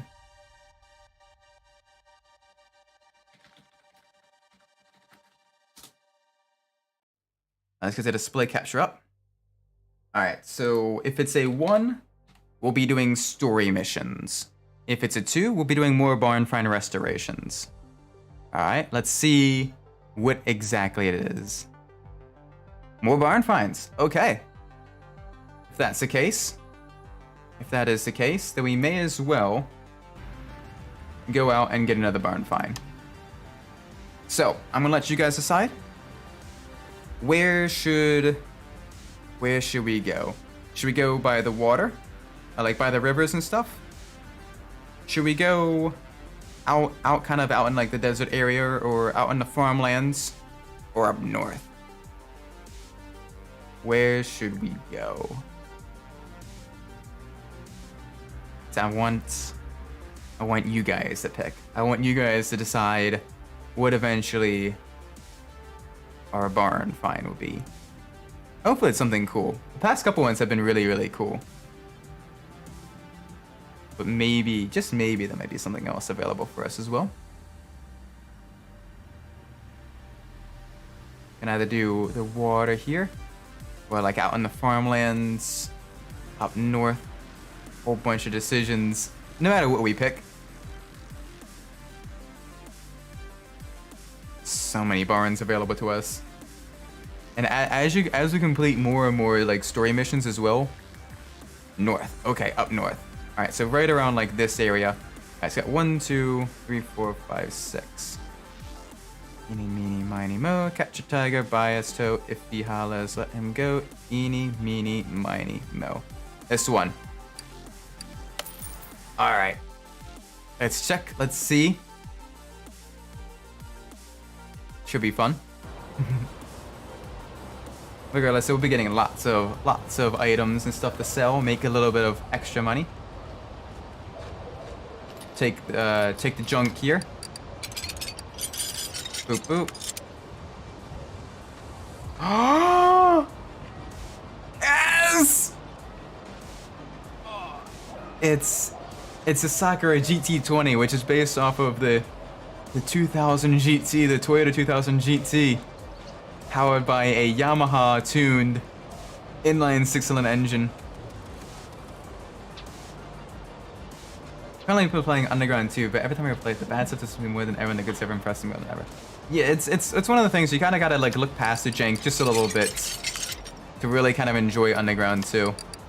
But it is still a very, it's still a very solid game. Like the things that matter though, like the vehicle handling, are like really good. But some of the other stuff though is pretty dreadful. Like the slang. Wait a second. Guys, this is...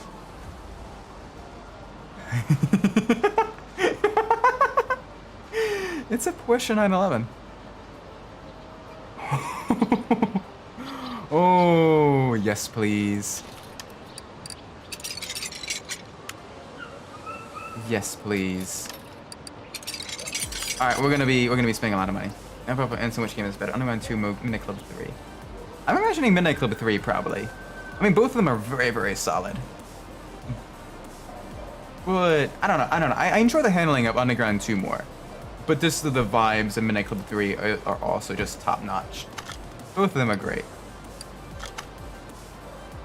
All right, so the rear suspension of this is absolutely busted.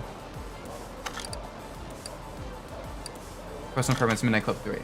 Yeah, I mean, kind of figured. You know, you are Midnight. You definitely love the Midnight Club games. I like the Midnight Club games as well. Very nice. Oh my gosh, we have the Boxer 6 engine here.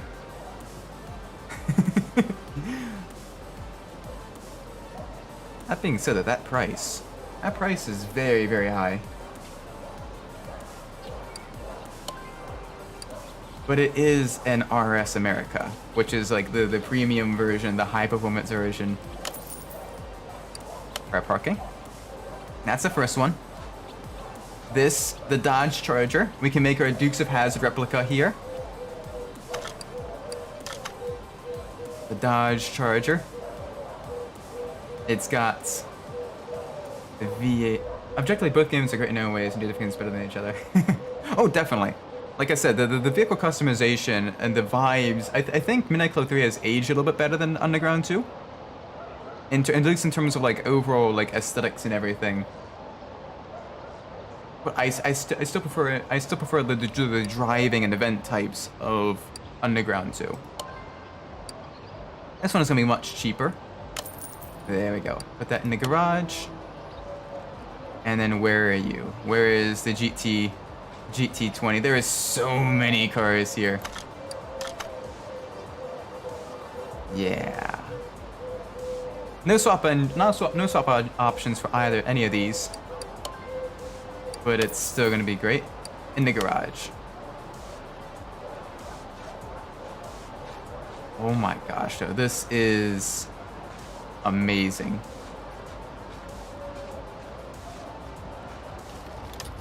Yeah, we found all the junk, I think. Completely empty this guy's garage. But I mean, we gave him a lot of money as well. We gave him like, you know, $130,000. Buy a bunch of the parts as well. None of the parts are gonna go to anything that we have, but we can repair them and then sell them. That's the fun part though, is you get all the extra junk parts, repair them, and actually sell them to people who are gonna use them.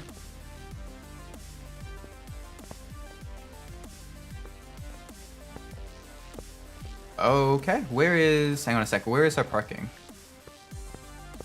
I gotta find the Porsche. Oh, I didn't know we had like a loft section up here. This is cool. Where is the parking?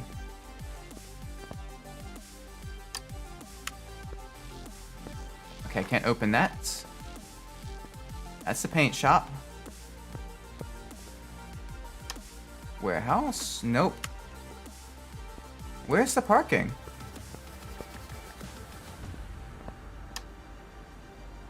Okay, where did the this has got to be it here. There's parking. All right, so what we need to do first is we need to move this vehicle. Ah, well, that'll just be the final vehicle we restore.